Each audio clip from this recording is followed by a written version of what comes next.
They say success is the best revenge, but I never thought my sister's mockery of my boring bank teller job would lead to a moment where her own bank statement would expose the truth about her glamorous lifestyle. Sometimes the simplest jobs teach you the most valuable lessons about money, lessons my sister was about to learn the hard way.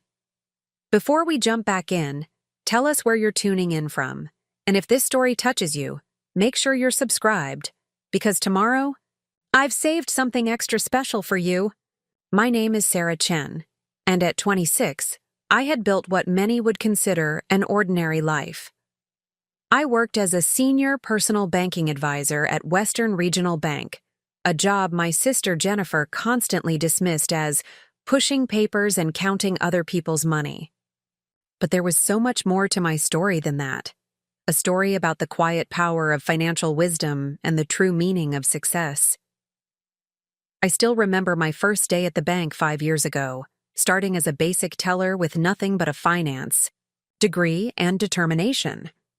While my peers chased flashier careers in investment banking or tech startups, I chose to learn banking from the ground up. Every transaction, every customer interaction taught me something new about money management and human nature. My colleagues often asked why someone with my qualifications would start at entry level, but I knew that understanding the fundamentals would make me better at helping people manage their money. The branch where I worked wasn't in the glamorous downtown financial district. It was in a modest shopping center in Cedar Grove, a middle-class suburb. The building itself was older, with faded blue carpet and fluorescent lighting that had seen better days. But what we lacked in glamour, we made up for in substance. Our clients ranged from small business owners to retired teachers, each with their own financial stories and goals. Over the years, I had become intimately familiar with the intricate dance of personal finance, the delicate balance between saving for the future and living in the present. Jennifer, 2 years my junior, never missed an opportunity to remind me how basic my career choice was. "Really, Sarah? Another day in cubicle paradise?" she'd say during our weekly family dinners, her designer handbag casually displayed on the chair beside her. As a social media manager for luxury brands, she spent her days attending product launches and influencer events, her Instagram feed a carefully curated display of what she called living life to the fullest. Every social media post was meticulously crafted to project an image of success and sophistication, complete with perfectly staged photos and carefully chosen hashtags. What she didn't know, what she never bothered to ask, was that I had been steadily building something substantial. Every month, I maximized my 401k contributions, taking full advantage of the bank's matching program. I had started an investment portfolio that was already showing promising returns, carefully diversifying across different sectors and asset classes. My emergency fund could cover 6 months of expenses, and I was debt-free except for a modest car loan that I was ahead on payments for. I had even started saving for a down payment on a house, something that seemed impossible for most people my age in our expensive city.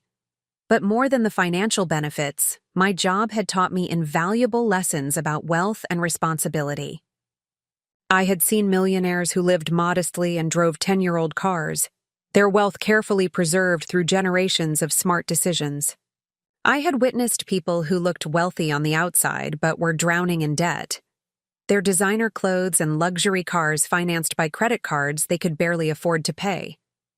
Every day, I helped people navigate their financial lives, from young couples saving for their first home to retirees managing their nest eggs. These experiences had given me a unique perspective on money that no amount of social media followers could provide. "You must be so bored just sitting there all day," Jennifer would say, scrolling through her phone during family gatherings. "At least I'm doing something exciting, building a personal brand, living in the moment." She worked for Lux Digital, a boutique agency that managed social media for high-end fashion and lifestyle brands. Her Instagram feed was filled with launch parties, rooftop events, and perfectly staged photos of expensive brunches. Each post garnered hundreds of likes and comments, feeding into her belief that social media success equated to real-world achievement. Our parents, both veteran high school teachers, tried to stay neutral, but I could tell they were more impressed by Jennifer's seemingly glamorous career. "Your sister really knows how to network," Mom would say, showing me Jennifer's latest viral post. "Maybe she could help you find something more dynamic?" Dad would add, "Banking is stable, sure, but you're young, Sarah. You should be reaching for more." They didn't understand that I was reaching for more, just in a different direction.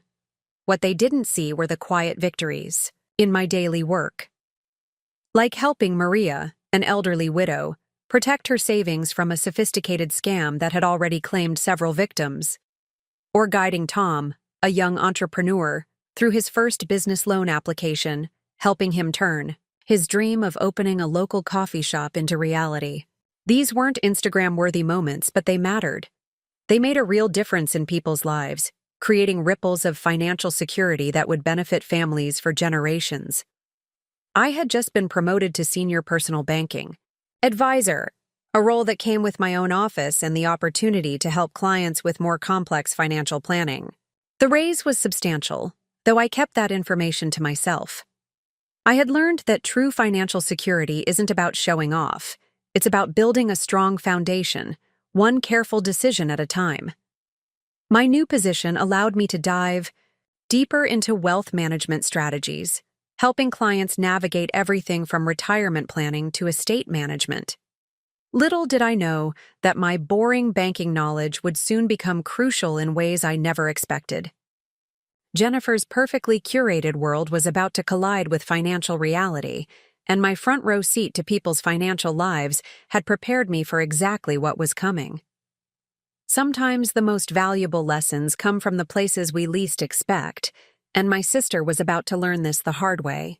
As I sat in my office that Monday morning, reviewing client portfolios and preparing for the week ahead, I had no idea that my phone was about to ring with a call that would change everything.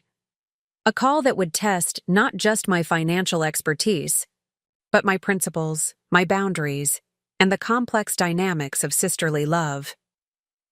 The lessons I had learned from years of watching people's financial decisions unfold were about to become very personal, very quickly.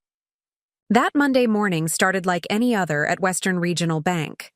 I had just finished my first client meeting of the day, helping a young couple structure their finances for their upcoming wedding, when my phone buzzed. Jennifer's name flashed. Across the screen, which was unusual, she rarely called during work hours, preferring to communicate through carefully filtered Instagram stories and occasional text messages. "Sarah, are you busy?" Her voice lacked its usual confident edge. Instead of the polished tone she used in her social media videos, she sounded almost hesitant. "I need to talk to you about something important. Can we meet for lunch?" I glanced at my schedule. I had a lunch appointment with a potential high-net-worth client, the kind of meeting that could significantly impact my portfolio. But something in Jennifer's voice made me pause. "I have a client meeting, but I can meet you after work. How about that new cafe near your office? Around 6. There was a moment of silence. "Could we meet somewhere more private?" The vulnerability in her voice was so foreign that I almost didn't recognize it as my sister speaking. "Maybe your place?" Throughout the rest of my workday, I found myself distracted by thoughts of Jennifer's unusual request. Between client meetings and paperwork, I caught myself checking her Instagram profile. Her latest post, time-stamped just 2 hours ago, showed her at a luxurious rooftop brunch, caption reading, "Living my best life." Blessed, luxury, lifestyle, nurse success mindset. The disconnect between that post and her phone call was striking. As I reviewed a mortgage application, I remembered our last family dinner 3 weeks ago. Jennifer had arrived fashionably late as usual, wearing a new designer outfit that probably cost more than my monthly mortgage payment. She'd spent the evening regaling our parents with stories about her latest influencer campaign for a luxury watchmaker. "You should see the engagement metrics," she'd boasted, pulling up analytics on her phone. My content strategy is revolutionizing their brand presence. Then, turning to me with that familiar, condescending smile, she'd added, "But I guess that's hard to understand when you spend all day just processing deposits and withdrawals." I'd simply smiled and continued eating my mother's pot roast. What Jennifer didn't know was that earlier that day, I'd helped a client in his 70s recover his life savings from a sophisticated investment scam. The gratitude in his eyes when I walked him through the fraud protection process meant more to me than any number of social media likes. At exactly 6 o'clock, I arrived at my apartment, a modest but comfortable 2-bedroom unit in a well-maintained building. I'd chosen it specifically for its proximity to both work and public transportation, prioritizing practical considerations over trendy neighborhood status. The mortgage payments were well within my budget, allowing me to maintain my aggressive savings and investment strategy. Jennifer arrived 20 minutes late, but something was different. Instead of her usual runway-ready appearance, she looked disheveled. Her designer clothes seemed somehow less pristine, her makeup less perfect. She clutched her luxury handbag like a shield. "Would you like some tea?" I offered, noting how she paced my living room instead of immediately documenting her presence for her followers as she usually did. "I have that fancy jasmine blend you brought back from your brand partnership with that tea company." "Sure," she muttered, finally sinking onto my practical but comfortable couch. She ran her fingers along the fabric. "You know, I always thought this place was so basic, but there's something nice about having everything paid for, isn't there?" I felt my eyebrows rise as I prepared our tea in the kitchen. Jennifer had never shown interest in financial stability before. When I'd bought this apartment 2 years ago, she'd called it a starter home and suggested I wait for something more aspirational. Returning with 2 steaming mugs, I settled into my favorite reading chair. "So, what's on your mind?" Your call seemed urgent. Jennifer wrapped her manicured fingers around the mug, staring into the tea as if it might provide answers. The silence stretched uncomfortably. Finally, she looked up, and I saw something I'd never seen in my confident, social media-savvy sister's eyes before. Fear. "I need your help, Sarah," she whispered. "I'm in trouble. Real trouble. And I don't know who else to turn to." The irony of the moment wasn't lost on me. Here was my sister, who had spent years mocking my boring career choices, sitting in my basic apartment, seeking help from the very person she'd consistently underestimated. But as I watched her hands trembling, around the teacup, I pushed aside any thoughts of vindication. Whatever was coming, I had a feeling it would test everything I'd learned about both finance and family. "Tell me what's going on," I said gently, setting my own tea aside and leaning forward. The look on her face told me this conversation would change everything, not just between us as sisters, but in how we both viewed success, security, and the true value of financial wisdom. Preparing and narrating this story took us a lot of time, so if you are enjoying it, subscribe to our channel. It means a lot to us. Now back to the story. Jennifer took a shaky breath, her perfectly manicured nails tapping nervously against the teacup.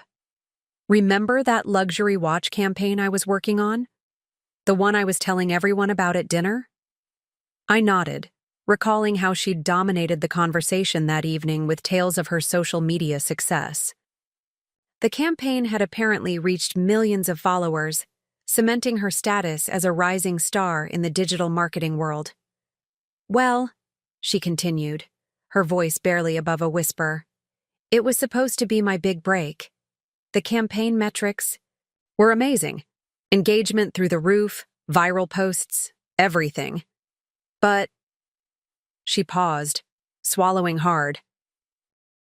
"I may have enhanced some of the numbers." I felt my professional alarm bells going off. "Enhanced how?" "I purchased followers, engagement, comments." The words tumbled out now. At first, it was just a little boost here and there. Everyone does it, you know? But then the client wanted bigger numbers, more impressive results. So I kept buying more. And more. I leaned back in my chair, processing this information. As a banking professional, I'd seen countless instances of people getting in over their heads, but this was different. This was my sister. How much did all this cost? I asked, already dreading the answer. Jennifer's laugh was hollow. That's not even the worst part. See, when the campaign went viral, other luxury brands started reaching out. Suddenly, I was handling social media for 5 major clients, each one expecting the same incredible results, and to maintain those results. You kept buying fake engagement, I finished for her. She nodded miserably. But that's not all. To maintain my image, the successful influencer marketer, I had to look the part. The right clothes, the right accessories, the right lifestyle. The clients expect it. They won't trust their luxury brands to someone who doesn't embody luxury herself. Opening her designer handbag, she pulled out a crumpled stack of papers. Bank statements, credit card bills, loan documents. As she spread them across my coffee table, I felt my professional training kick in. My eyes scanned the numbers, and my stomach dropped. Jennifer, I said slowly, you're over $127,000 in debt. $143,000 now? She corrected, her voice small. Those statements are from last month. I had to take out another personal loan to cover the latest campaign expenses. The scope of her financial disaster was staggering. Credit card debt spread across 8 different cards, all nearly maxed out. Personal loans from 5 different lenders, each with astronomical interest rates. Buy now, pay later accounts for designer clothes. Even a loan against her 401k. The worst part is, she continued, wiping away a tear that threatened to ruin her carefully applied mascara. One of my biggest clients is starting an audit of their social media metrics. If they discover the fake engagement, she didn't need to finish the sentence. We both knew what it would mean for her career. Why didn't you come to me sooner? I asked, still processing the documents before me.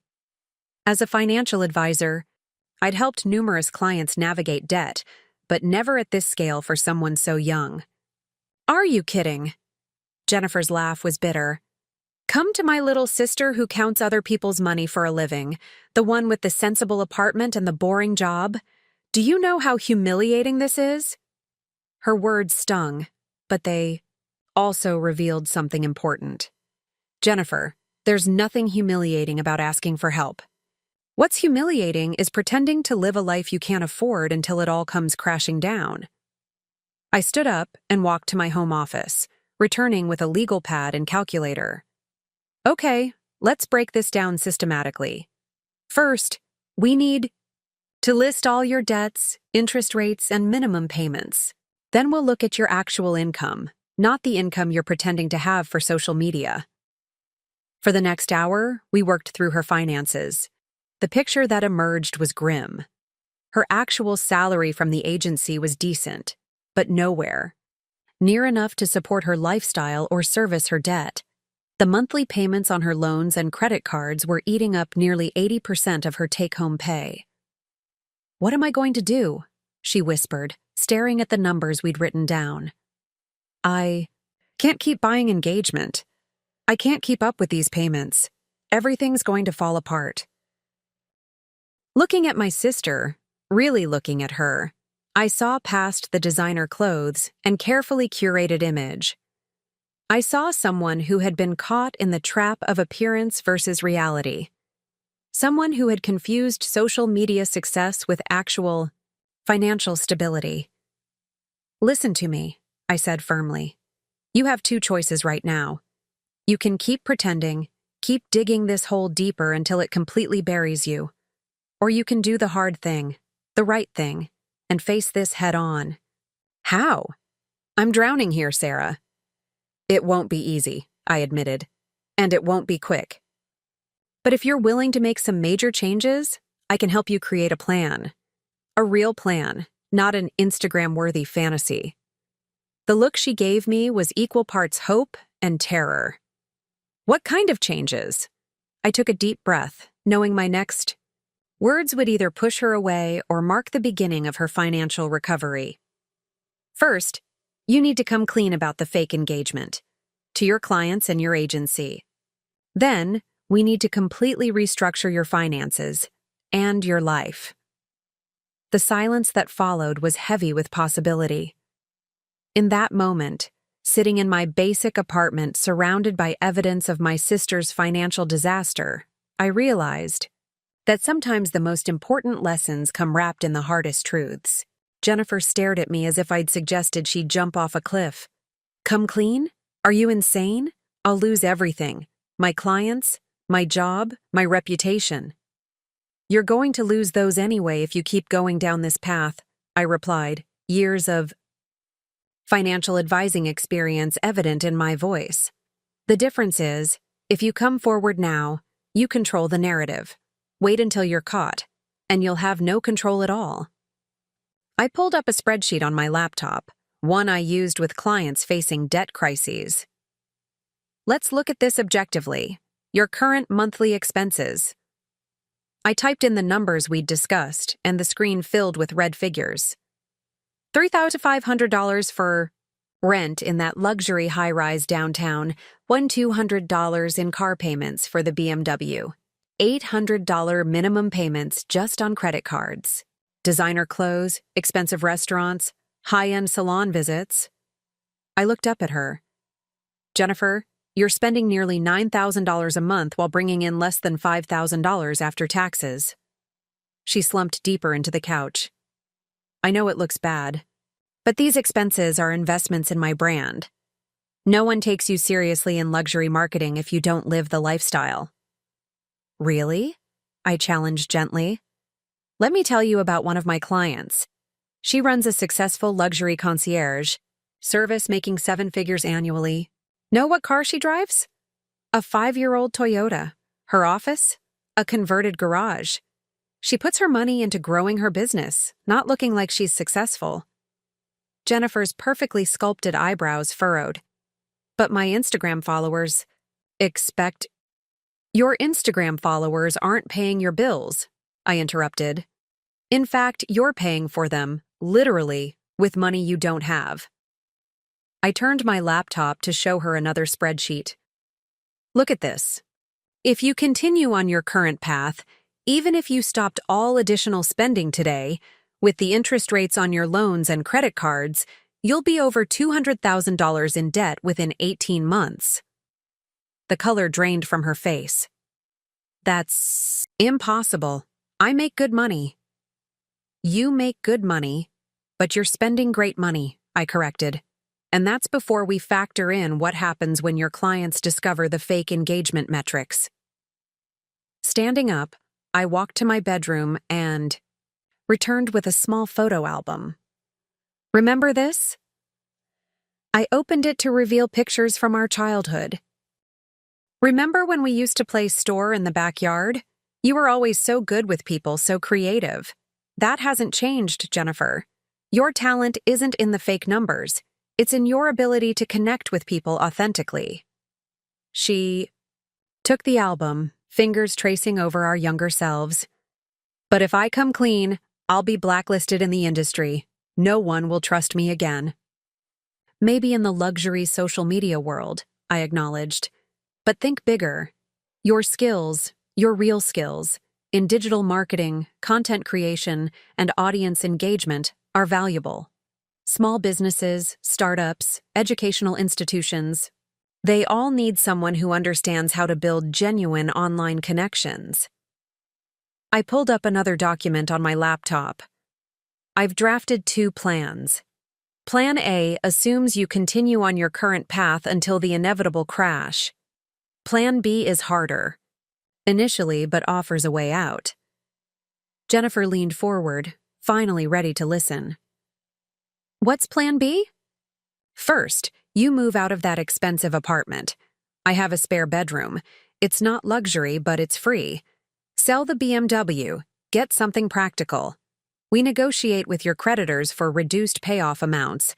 I have contacts who can help. Most importantly, you pivot your career before the scandal breaks. To what? Remember Tom, the coffee shop owner I mentioned? He's part of a small business association. They're always looking for legitimate digital marketing help. The pay would be less initially, but it's real work with real results. No fake metrics needed. Jennifer was quiet for a long moment, staring at her reflection in my living room window. Behind her designer clothes and perfectly styled hair, I could see the weight of reality finally settling in. "What if I'm not good enough?" she whispered. "What if all I'm really good at is faking it?" I reached across and took her hand. "The only thing you've been faking is your lifestyle, your creativity, your ability to tell stories, your understanding of what makes content engaging. That's all real. You've just been using those talents to sell a lie, both to others and to yourself." Standing up, I walked to my home office again and returned with something else. My first bank name tag from 5 years ago. When I started as a teller, you laughed, called it beneath my potential. But I learned something valuable. True success isn't about looking successful. It's about building something real, something that lasts. "I don't know if I can do this," Jennifer admitted, but I could see a spark of determination beginning to replace the fear in her eyes. "You can," I assured her. "But you have to make a choice right now. Continue living this fake life until it all falls apart, or take control and build something authentic. It won't be Instagram-worthy at first. It'll be hard, unglamorous work. But at the end of it, you'll have something better than a curated feed. You'll have real success, built on a solid foundation."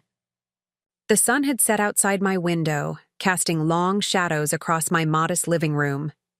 In the growing darkness, my sister faced the biggest decision of her life: continue living a lie or embrace a difficult truth. Sometimes I realized the most valuable financial advice isn't about money at all. It's about the courage to face reality and choose a better path. 2 days after our intense conversation, I sat in my office at Western Regional Bank reviewing loan applications when my phone lit up with a text from Jennifer. "Can we meet tonight? I've made my decision." Throughout my workday, I found myself distracted by thoughts of what she might choose. As I helped a retired couple restructure their investment portfolio, I couldn't help but draw parallels between their situation and Jennifer's. They had come to me after losing a significant portion of their savings to high-risk investments, looking for a way to rebuild their financial security. "Sometimes the hardest part is admitting we were wrong," the husband had said, squeezing his wife's hand. "But once we did that, we could start moving forward." At 6:30 p.m., Jennifer walked into my apartment, but something was different. Gone were the designer clothes and perfectly styled hair. Instead, she wore simple jeans and a sweater, her hair pulled back in a practical ponytail. She carried a large folder under her arm. "I spent the last 2 days going through everything," she said, spreading documents across my dining table. "Every expense, every loan, every fake engagement purchase. I even calculated how much my image maintenance has cost me over the past 2 years." She handed me a spreadsheet that made my banker's heart proud. Detailed, organized, and brutally honest. "I also drafted this," she said, pulling out another document. "It's my resignation letter to the agency with a full disclosure about the manufactured engagement metrics." My heart swelled with pride even as concern gnawed at my stomach. "Are you sure about this?" Jennifer's laugh was shaky but determined. "No, I'm terrified. But I did something else today. I went through my Instagram feed, my real one, not my professional account. Found this old post from 3 years ago." She showed me her phone. The photo was of her first day at the agency, before all the luxury brand partnerships and fake followers. She was standing in front of the office building, beaming with genuine excitement, wearing a simple business suit she'd bought on sale. Look at how happy I was, she said softly. Just getting to work in digital marketing, creating content, connecting with people. Somewhere along the way, I lost that. I traded it for likes and followers and a lifestyle I couldn't afford. So, what's your plan? I asked, though I could see from the determination in her eyes that she'd already mapped it out. I'm going scorched earth, she declared, pulling out more papers. I've already given notice on my apartment. The BMW goes up for sale tomorrow. I found a buyer who will take over the lease. I called all my creditors today and scheduled appointments to discuss settlement options. She paused, taking a deep breath. And I've written a blog post, a real, honest one about influencer marketing, fake engagement, and the toxic culture of appearing successful. I'm publishing it the same day I submit my resignation. That's brave, I said carefully. But won't that make it harder to find work in marketing? Jennifer's smile was small but genuine. Maybe in the luxury sector. But I've been doing research. Did you know there's a whole movement of ethical marketing? Small businesses, nonprofits, educational institutions? They're all looking for authentic digital engagement. No fake metrics, no manufactured lifestyles. Just real connection and genuine content. She pulled out her laptop, showing me a web page. I found this small business incubator program. They offer marketing support to startups, focusing on sustainable growth and authentic engagement. The pay is less than half what I'm making now, but it's real, I finished for her. Exactly. And look at this. She opened another tab, showing me an apartment listing. It's a room in a shared house near the incubator. The rent is 1/4 of what I'm paying now. My future roommates are a teacher and a nurse. No influencers, no pressure to maintain an image. Just normal people living within their means. I studied my sister's face, seeing determination where there had been fear just days before. You know this won't be easy, right? There will be consequences, both professional and personal. I know, she nodded. That's why I need your help with something else. She pulled out one final document, a budget spreadsheet. I've calculated how long it will take to pay off my debt with my new salary, living on a strict budget. But I need someone to hold me accountable, to make sure I don't slip back into old habits. You want me to be your financial accountability partner? More than that, she said. I want you to teach me everything you know about real financial management. Not just the numbers, but the mindset. How to build true security instead of the illusion of success. Looking at the spread of documents before us, the honest assessment of debt, the clear plan for the future, the commitment to truth over appearance. I saw something I hadn't seen in my sister for years. Authenticity. When do we start? I asked. I submit my resignation tomorrow morning, she said. The blog post goes live at noon. By evening, my whole carefully constructed world will have crumbled. She straightened her shoulders. And then we rebuild. For real this time.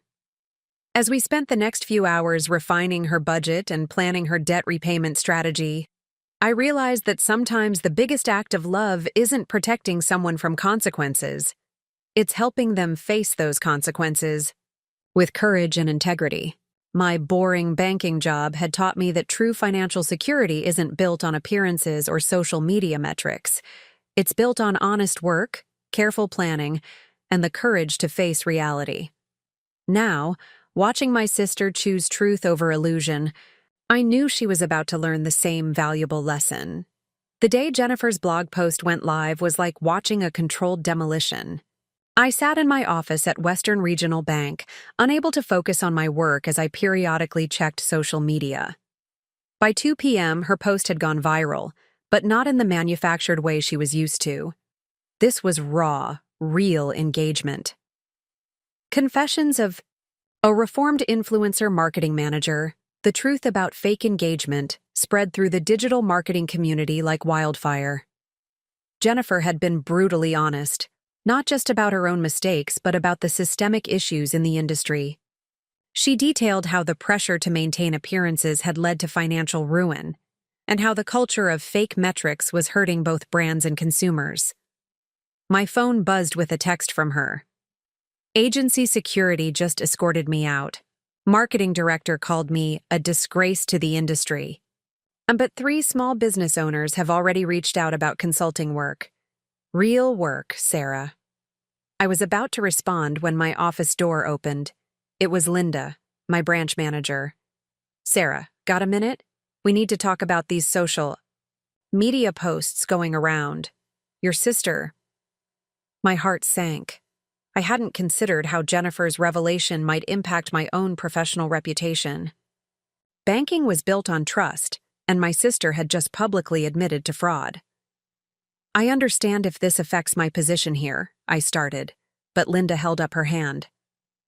Actually, I want you to give a presentation to our high-net-worth clients about social media investment scams and artificial metrics. Your unique perspective could be valuable. Maybe your sister would even be willing to contribute virtually? I stared at her, speechless. This wasn't at all what I'd expected. The world needs more financial honesty, not less, Linda continued. Your sister's story could help others avoid similar traps. By evening, Jennifer's world had indeed imploded, but not entirely in the way we'd expected. Yes, her luxury brand clients had all terminated their contracts. Yes, her carefully curated Instagram following had plummeted. And yes, former industry colleagues were publicly distancing themselves. But something else was happening too. When I got home that night, I found Jennifer sitting cross-legged on my couch, her laptop open, looking shell-shocked. I've received over 200 emails, she said. Not just hate mail, though there's plenty of that. Small business owners, startups, even a few ethical marketing firms. They want to know more about authentic engagement strategies. She showed me some of the messages. There were words of support from other marketing professionals who'd felt trapped in the same cycle. Questions from business owners who suspected they'd been sold fake metrics. Even a few journalists requesting interviews about the industry's darker side. Look at this one, she said, pulling up an email. It's from a sustainable fashion cooperative. They want real engagement, not inflated numbers. They said my honesty about past mistakes makes them trust me more, not less. As we sat there reading through responses, Jennifer's phone rang. It was our mother. We both froze.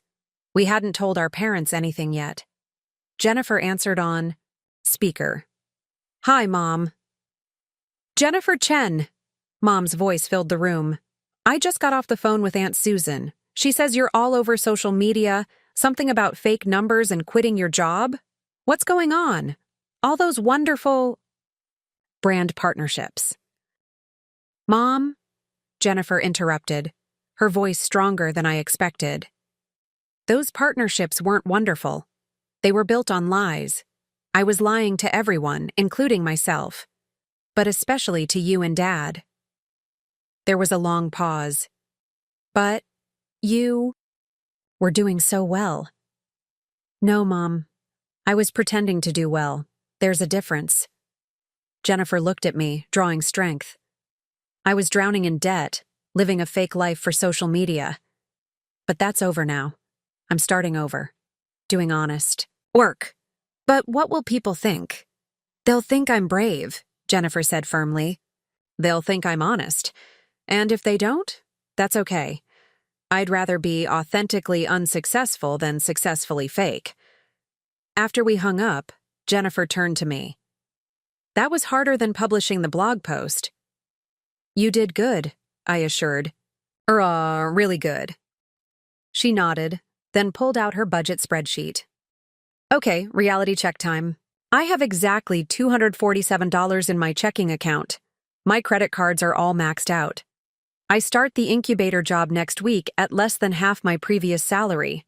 The room in the shared house won't be ready for 2 weeks. You can stay here, I said immediately. We already discussed this. Right. She took a deep breath. Day 1 of my new honest life. It's terrifying. I pulled out my own laptop. Let's break this down the way I do with my clients. First, we list all income sources, even potential uns. Then we prioritize debts. After that, we create a sustainable budget. As we worked through the numbers, Jennifer's phone kept buzzing with notifications. She'd turned off all her social media alerts, but emails kept coming in more small businesses, interested in authentic marketing help. You know what's ironic? She said, looking up from a particularly encouraging email. I'm getting more real opportunities now, being honest about my failures, than I ever did pretending to be perfect.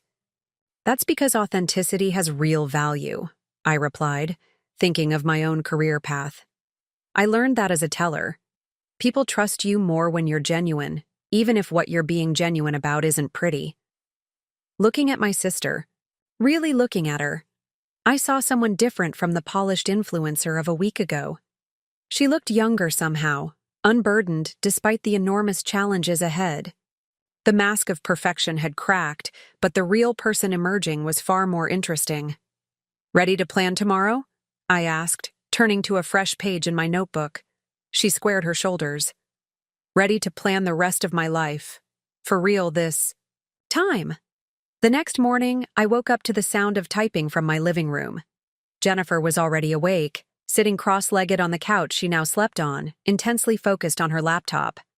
I'm responding to every single email, she explained, when I brought her coffee. Not with template responses like we used to do at the agency. Real, thoughtful replies to everyone who reached out, whether they're offering opportunities or just sharing their own stories. She showed me one response she'd just finished. A small organic skincare company had written about their experience, being pressured to buy fake engagement. Jennifer's reply was detailed and honest, offering practical advice about building authentic connections with customers. You know, she said, accepting the coffee, at the agency, we would have charged thousands for this kind of consultation. But right now, it feels more important to just help people avoid the traps I fell into. Just then, her phone buzzed with a text. Her face fell as she read it. The BMW dealership. Someone backed out of taking over my lease. She looked up. At me, panic creeping into her voice. I can't keep making those payments, Sarah. Not on my new salary. Then we'll find another solution, I said firmly, slipping into my financial advisor mode. Let me make some calls during my lunch break. I have a client who runs a used car dealership. He might be able to help. As I got ready for work, Jennifer started going through her belongings, sorting them into piles. Keep, sell, donate, she explained. I already listed some of the designer stuff on consignment sites. It feels weird, getting rid of all the things that used to define me. They never defined you, I reminded her. They were props in a performance. At work, between client meetings, I called Mark, my used car dealer client. He agreed to look at Jennifer's BMW and suggested some options for minimizing the lease termination penalties. During my lunch break, I also reached out to several of my contacts at credit counseling services. When I returned home that evening, Jennifer had transformed my living room into a makeshift office. Her designer handbags were lined up along one wall, each with a price tag. Her expensive laptop had been listed for sale, replaced by an older model she'd dug out of storage. I had an interesting video call today, she said as I set down my briefcase. Remember that sustainable fashion cooperative that emailed yesterday? They can't afford traditional marketing services, but they have this incredible mission. They employ women refugees, teaching them sustainable crafting skills. Her eyes lit, up in a way I hadn't seen in years. They need help telling their story, building genuine connections with customers who care about ethical fashion. The pay is minimal, but it's real, I finished for her. Like everything else you're building now. Exactly. She pulled up their website. Look at these products. Each one has a story behind it, a real person whose life is being changed. That's what I want to help promote now. Not fake luxury for fake followers, but real value for real people. Later that evening, as we were reviewing her updated budget, Jennifer's phone rang. It was Dad. She put it on speaker. "I read your blog post," he said without preamble. "Your mother's upset, but I'm proud of you, Jennifer." We both froze. Our father, a practical man who'd always valued stability, had never really understood Jennifer's digital marketing career. His approval now, when everything seemed to be falling apart, was unexpected. "You're choosing integrity over image," he continued. "That takes courage, real courage, not the hashtag kind." Jennifer wiped away tears. "Thanks, Dad. That means a lot." After the call, we returned to the budget spreadsheet. The numbers were still daunting, but something had shifted. Each line item represented a choice now. A choice to prioritize substance over appearance, reality over illusion. "Oh!" Jennifer suddenly exclaimed. "I almost forgot to show you." She pulled up a new blog post she'd drafted. "I'm starting a series about financial transparency in the digital age, sharing my journey from fake success to real rebuilding. No filters, no performance. Just honest discussion about money, mistakes, and growth." I read through it, impressed by her vulnerability and clarity. She'd included screenshots of her actual bank statements, contrasting them with the luxury lifestyle she'd projected online. "The first post already has comments," she said. "Real ones, not bought ones. People sharing their own stories of financial pressure and image maintenance. It's like, by being honest about my rock bottom, I'm giving others permission to be honest too." Just then, an email notification popped up on her screen.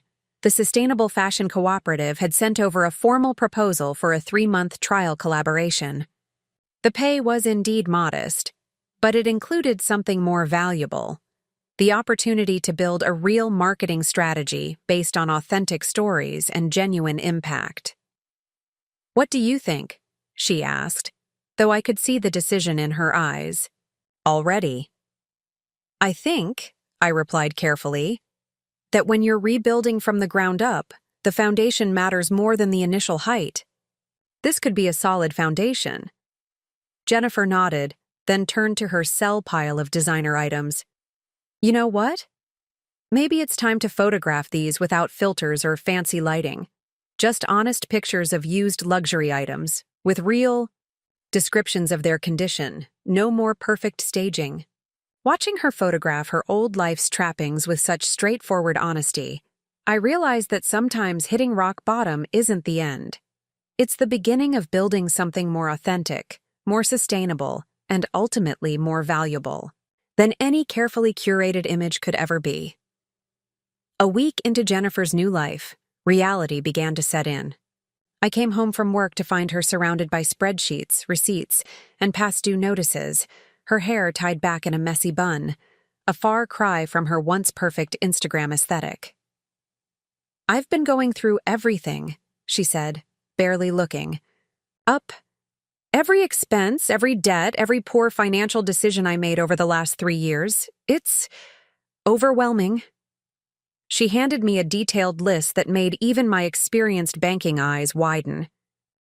The total was staggering: $143,000 in credit card debt spread across 8 cards, $47,000 left on the BMW lease, $28,000 in personal loans, and nearly $15,000 in buy now, pay later arrangements for designer clothes. Plus, she'd drained her 401k, incurring hefty penalties. "I kept separate spreadsheets," she explained, pulling up more documents. "One for my real expenses and one for my influencer image maintenance. Want to know something shocking? I spent more on creating the illusion of wealth than some of my actual wealthy clients spent on their real lives." I sat down beside her, noting how different she looked without the carefully curated designer outfits and professional makeup. There was a rawness to her now, but also a genuineness that had been missing before. "Today was my first day consulting with the Sustainable Fashion Cooperative," she continued. "They wanted to see my engagement strategies. For the first time in my career, I showed real numbers. Small numbers, but genuine ones. How did they react? They loved it. Said it was refreshing to work with someone who understood that real growth takes time. She laughed softly. Their founder told me something interesting. She said, "We're not in the business of looking successful. We're in the business of being successful." Just then, her phone buzzed. Another past due notice. Jennifer's face fell as she read it. The reality of my situation keeps hitting me in waves. Yesterday, I had to return a coffee because I couldn't justify spending $5 when I owe $6. Figures. I pulled out my laptop, opening the financial planning software I used with clients. Let's break this down the way I do at work. First, we categorize every debt by interest rate and urgency. For the next 3 hours, we created a detailed debt repayment strategy. Jennifer's new income was modest, $3,200 a month after taxes, from the incubator program, plus whatever she could make from freelance consulting. But her expenses had dropped dramatically. "Living with you saves me $3,500 in rent," she noted. "Selling the BMW will eliminate another $900 monthly payment. No more $500 hair appointments or $1,000 shopping sprees for content creation." As we worked, Jennifer's phone kept lighting up with notifications, not from Instagram this time, but from LinkedIn. Her honest post about industry practices had struck a chord. Small business owners, ethical brands, and even a few marketing education programs were reaching out. "They want me to speak at a conference," she said, showing me an email. "About authentic engagement and the real cost of fake metrics. The pay is only $300, but it's honest work," I finished, "and it might lead to more consulting opportunities." Around midnight, we finally had a workable plan. If Jennifer maintained her strict budget and applied all extra income to debt repayment, she could be debt-free in 5 years. It wasn't a quick fix, but it was realistic. 5 years seems like forever, she sighed, staring at the numbers. "Think about it this way," I suggested. "You spent 3 years building a facade that was destined to collapse. Now you're spending 5 years building something real and sustainable." The next morning, before heading to work, I found Jennifer already up, typing away at her laptop. She'd started a new blog series, "The Real Cost of Fake Success, a Financial Confession." "I'm documenting everything," she explained. "The debt, the repayment plan, the lifestyle changes, complete transparency about what it takes to rebuild from financial rock bottom." She showed me the latest entry, which included a detailed breakdown of her previous spending versus her new budget. The contrast was stark, from $12,000 monthly expenses to under $3,000. "You know what's interesting?" she said. "The post about my BMW repossession got more genuine engagement than any of my luxury lifestyle posts ever did. People connect with honesty, especially when, it's uncomfortable." Just then, her phone rang. It was the Sustainable Fashion Cooperative. They had an emergency. Their main competitor had just launched a campaign with a major influencer, full of glossy photos and impressive metrics. "They're panicking," Jennifer explained after the call. "They want to know if we should try to compete on the same level." "What did you tell them?" Her smile was confident. "I told them we're going to tell real stories instead. No paid influencers, no fake metrics. Just honest posts about their artisans, about the impact they're making in refugees' lives. It might not get as many likes, but it will connect with people who actually care about sustainable fashion." Looking at my sister in that moment, sleep-deprived, wearing day-old clothes, but with a sense of purpose I'd never seen before, I realized that true transformation isn't about changing your appearance. It's about changing your relationship with truth itself. "You know," Jennifer said, turning back to her laptop, "I used to think success was about projecting the right image. Now I'm learning it's about building the right foundation. even if nobody sees the building process. 3 weeks into Jennifer's new life, just as we were settling into a routine, our carefully constructed recovery plan hit its first major obstacle. I was at work when I received a text that made my stomach drop. "Sarah, check your email, now. The agency is threatening legal action." I stepped away from my desk and opened my inbox to find a forwarded message from Jennifer's former employer. The language was aggressive, threatening a lawsuit for defamation, breach of contract, and disclosure of proprietary information, unless she immediately retracted her blog posts and signed a non-disclosure agreement. "We're pursuing damages in excess of $500,000, the email stated. "Your public disclosure of internal marketing practices has resulted in the loss of multiple high-value clients." I called Jennifer immediately. "Don't panic," I said, though my own heart was racing. "Don't delete anything, but don't post anything new either. I'm calling in a favor." One of my regular banking clients was Amy Chen, no relation, a corporate lawyer who specialized in digital media cases. She agreed to meet us that evening at my apartment. When I got home, I found Jennifer pacing, her face pale. I knew they wouldn't be happy about the blog posts, but I never expected this. "Sarah, I can't afford legal fees. I can barely afford groceries right now." Amy arrived at 7 p.m. sharp, her professional demeanor a stark contrast to our anxious energy. She spent an hour reviewing Jennifer's blog posts, the agency's email, and Jennifer's original employment contract. "Here's the situation," Amy finally said, looking up from her laptop. "Your posts are carefully worded as personal experience rather than direct accusations. You didn't disclose specific client names or proprietary strategies. The contract's non-disclosure clause focuses on client information, not general industry practices." "So, I'm safe?" Jennifer asked hopefully. "Not exactly," Amy cautioned. "They could still sue. Even if they don't win, defending yourself would be expensive.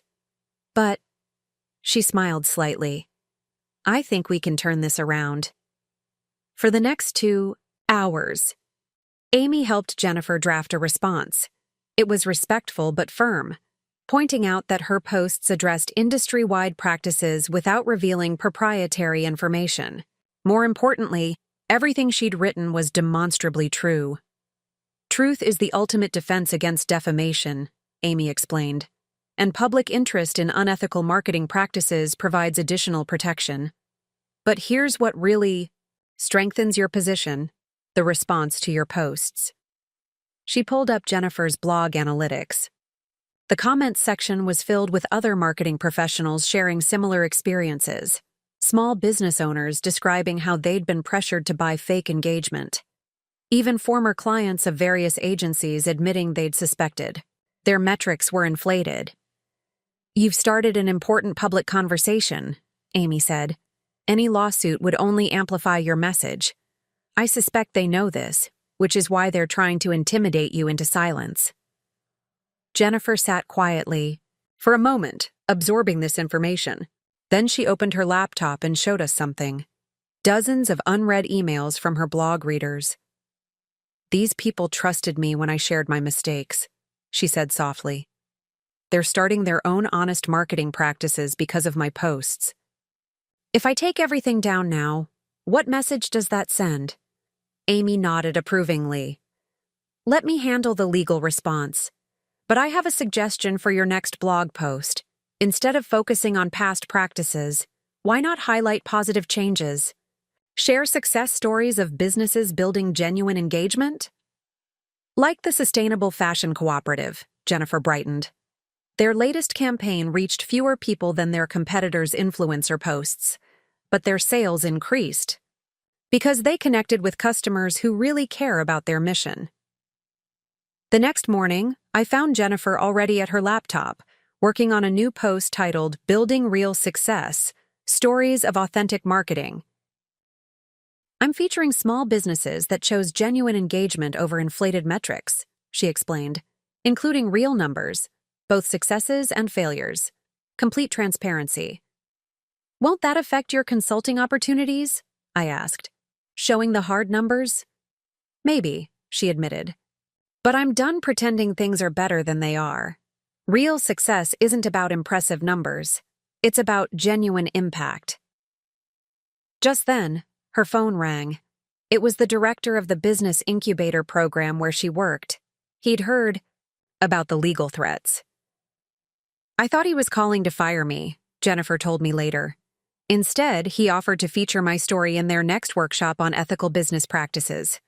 Said my experience could help other startups avoid similar pitfalls. As I watched Jennifer prepare for the workshop, I realized something important.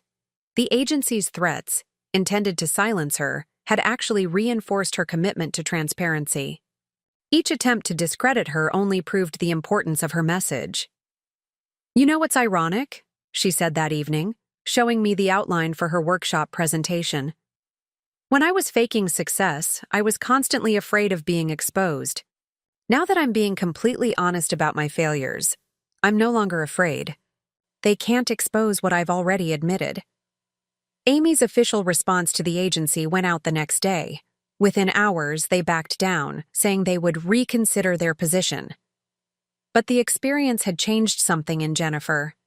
I realized I've been holding back, she told me, trying to maintain some kind of professional image. But real change doesn't happen through careful PR. It happens through radical honesty. Her next blog post took an even bolder stance, calling for industry-wide reform and offering to help other marketing professionals transition to ethical practices. The response was overwhelming. Hundreds of emails from people wanting to share their own stories or seek advice on building authentic engagement. 5 years to get out of debt still seems like a long time, Jennifer admitted that night. But maybe that's not the only measure of success. Maybe making a real difference, even while struggling, is its own kind of wealth. Looking at my sister, tired but determined, working late into the night on honest marketing strategies for small businesses, I realized she was finally building something authentic. Not a carefully curated image, but a genuine legacy of positive change. 1 month into Jennifer's new life, the inevitable family crisis finally erupted. Our parents, who had been unusually quiet since her blog posts went viral, suddenly announced they were coming for dinner. We need to discuss Jennifer's situation as a family, Mom declared over the phone, her tone leaving no room for argument. I found Jennifer in my home office, preparing materials for her next sustainable fashion cooperative meeting. Mom and Dad are coming tonight, I told her. They want to talk. She paused her typing, her face a mix of anxiety and resolve. I guess we couldn't avoid this forever. Dad's been supportive, but Mom, she's been leaving passive-aggressive. Comments on all my LinkedIn posts about young people throwing away golden opportunities. And that evening, our parents arrived precisely at 7. Mom carried a thick folder under her arm, never a good sign. Dad looked uncomfortable, like he'd rather be anywhere else. Jennifer, Mom began as soon as we sat down, not touching the dinner I'd prepared. We've been patient. We've watched you throw away a prestigious career, embarrass yourself publicly, and move back in with your sister. But this has gone far enough. She opened her folder, pulling out printouts of Jennifer's blog posts, each marked up with yellow. Highlighter. Do you have any idea what these confessions are doing to our family's reputation? Mrs. Liu from my book club asked if you were having a mental breakdown. Mom, Jennifer started, but our mother wasn't finished. I've been doing research, she continued, producing more papers. There's a position open at Pacific Ridge Marketing. They handle luxury brands just like your old agency. Your father and I spoke with the director. He's willing to overlook this. Temporary lapse in judgment if you'll take down those blog posts and sign their offer letter. The silence that followed was deafening. Jennifer stared at the job offer, and for a moment I saw uncertainty flicker across her face. The salary was impressive, nearly double what she was making now. Then she straightened her shoulders. Actually, I have something to show you too. She opened her laptop, pulling up a spreadsheet. This is my debt repayment progress for the past month. I've paid off $3,127 by selling designer items and taking extra consulting work. Small steps, but real ones. She switched to another tab. And these are the messages I've received from people my blog has helped. Small business owners who were about to waste money on fake engagement. Marketing students choosing ethical paths. Even a few luxury brand executives questioning their metrics. But your reputation, Mom began. My reputation? Jennifer interrupted, her voice firm but kind. Mom, my reputation before was built on lies. I was drowning in debt, trying to maintain an image that wasn't real. Now, for the first time, I'm building something authentic. She pulled up the Sustainable Fashion Cooperative's latest campaign. Simple, honest posts about their artisans and their mission. Our engagement numbers are smaller than my old luxury campaigns, but every interaction is real. Every sale helps refugee women support their families. That's worth more than all the fake followers in the world. Dad, who had been quiet until now, leaned forward. Show me those numbers again. Jennifer walked him through her debt repayment, strategy, her new budget, her plans for building an ethical marketing consultancy. As she spoke, I saw something change in his expression, pride replacing concern. But what about your future? Mom persisted. Your lifestyle? All those wonderful things you used to have? Jennifer laughed softly. Mom, those things weren't wonderful. They were props in a performance I couldn't afford. Look at this. She showed them her latest bank statement. For the first time in years, I spent less than I earned. It's a small victory, but it's real. She's right, Helen. Dad finally spoke up. Remember when we first started teaching? Living on tight budgets? Driving that old Volvo? We were happy. Then weren't we? Because we were doing honest work, living within our means. Mom's expression softened slightly. But we wanted better for you girls. This is better, Mom, Jennifer said gently. Being honest, doing work that matters, facing my mistakes instead of hiding them, that's better than any luxury lifestyle. Built on lies. She opened one final document, feedback from her recent workshop at the Business Incubator. Small business owners thanking her for showing them how to build authentic connections with customers. Students grateful for her candid warnings about industry pitfalls. I'm not just fixing my own mistakes, Jennifer explained. I'm helping others avoid them. Isn't that what you and Dad always taught us? To use our experiences to help others? Mom was quiet for a long moment, looking at the workshop feedback. Finally, she asked, Are you happy, sweetheart? Really happy? Jennifer thought about it. I'm challenged. I'm learning. I'm doing work that aligns with my values. The happiness is different now. It's not the rush of likes and followers, but something deeper, something real. After our parents left, Jennifer and I sat in the quiet apartment. That was harder than facing the agency's legal threats, she admitted. But you stood your ground, I pointed out. You showed them real progress, not just promises. She nodded, turning back to her laptop. Speaking of progress, I need to finish this proposal for a new client, a fair trade coffee cooperative. They don't have much budget, but their mission is amazing. Watching her work late into the night, I realized that true success isn't about meeting others' expectations. It's about having the courage to redefine success on your own authentic terms. 6 weeks into Jennifer's new life, an email arrived that would test everything she'd been building. I was reviewing mortgage applications at work when my phone lit up with her message. Sarah, I need your advice. Check your email, ASAP. The forwarded email was from Maxwell Reed, CEO of Authentic Metrics, one of the largest digital marketing analytics companies in the country.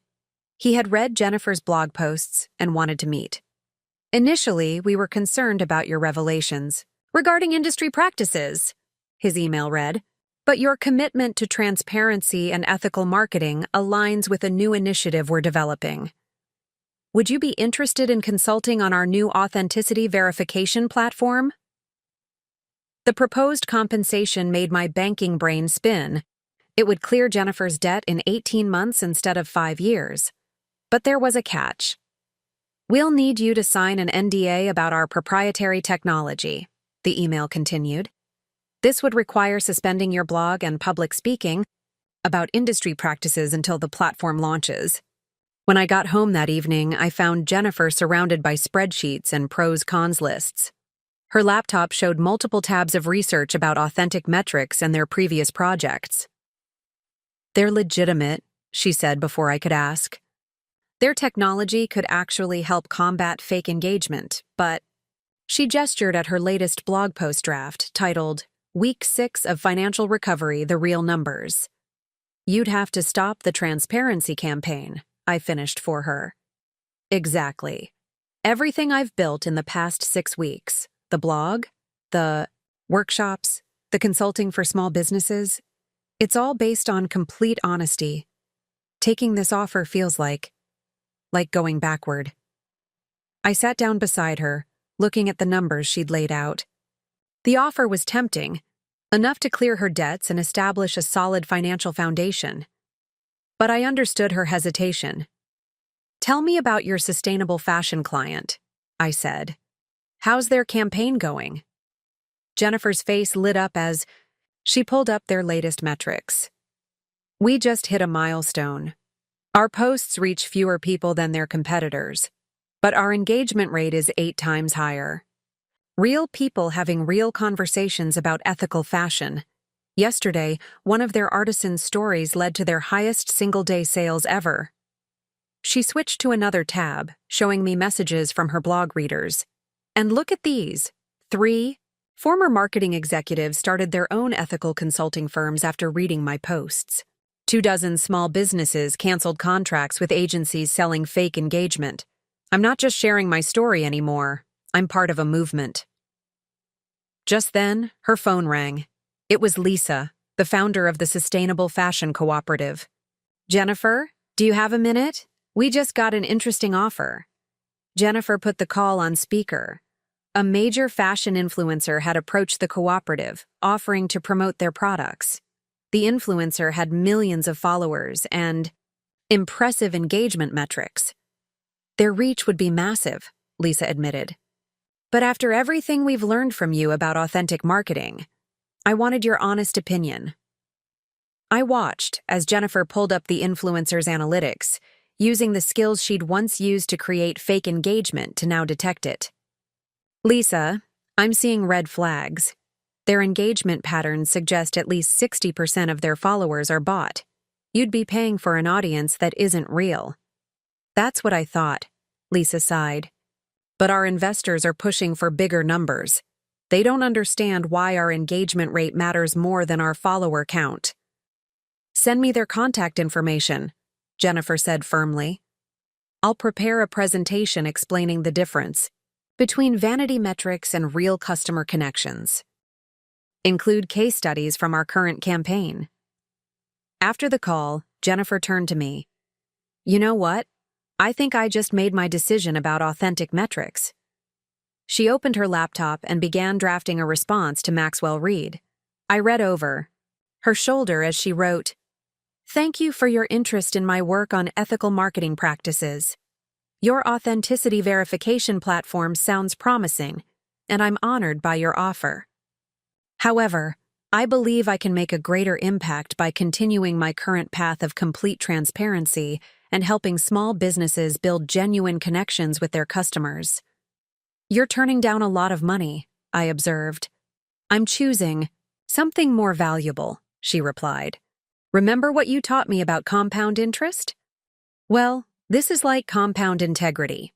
Each honest post, each small business choosing authentic engagement over fake metrics, each person inspired to face their own financial reality.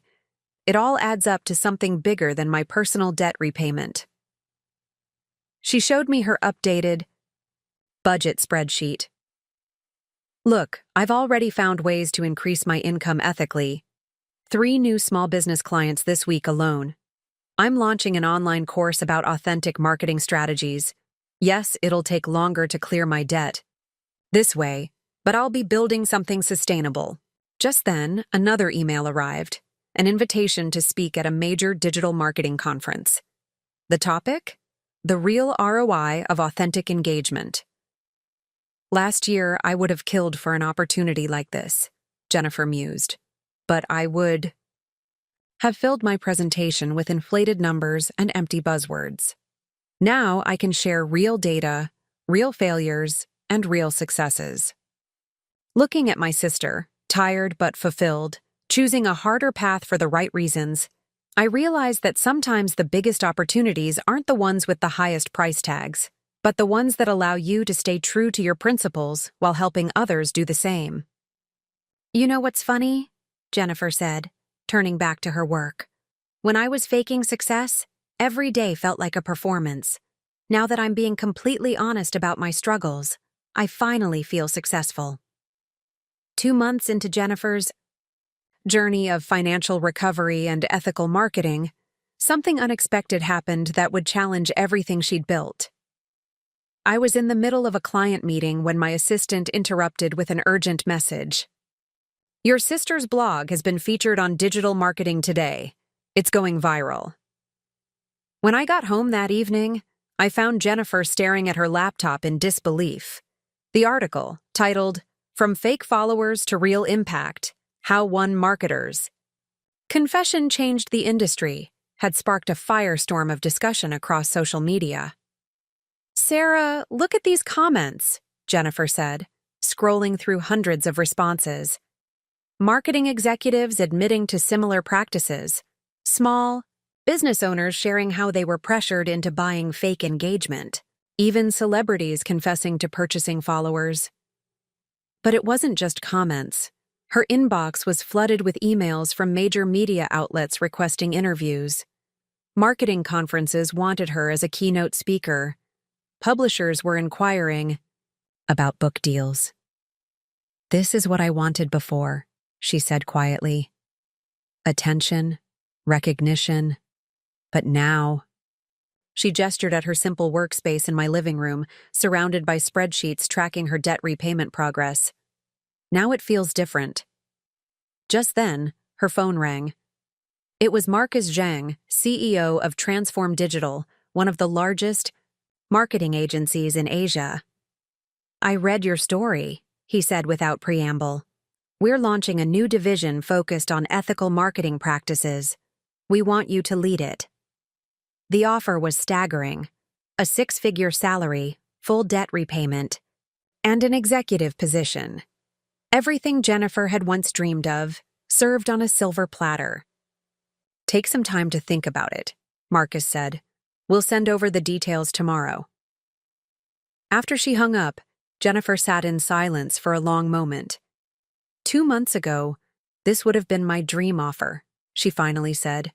But now, she pulled up her latest project, a marketing campaign for a small urban farming initiative. Their budget was tiny, but their impact on local food security was significant. Look at these engagement metrics, she showed me. Every comment is from someone genuinely interested in sustainable agriculture. Every share leads to real community involvement. The Transform Digital offer would give you a bigger platform, I pointed out, playing devil's advocate. More resources to promote ethical marketing. But at what cost? Jennifer opened her blog's analytics.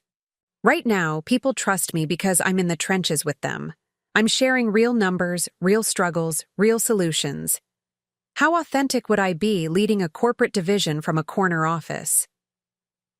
She showed me messages from her small business clients, a fair trade coffee cooperative celebrating their first profit-positive quarter, a sustainable fashion brand reporting record-breaking genuine engagement, a refugee artisan collective reaching customers who truly valued their craft. These are my real metrics now, she said firmly. Not follower counts or engagement rates, but actual lives impacted. Just then, another email arrived from Lisa at the Sustainable Fashion Cooperative.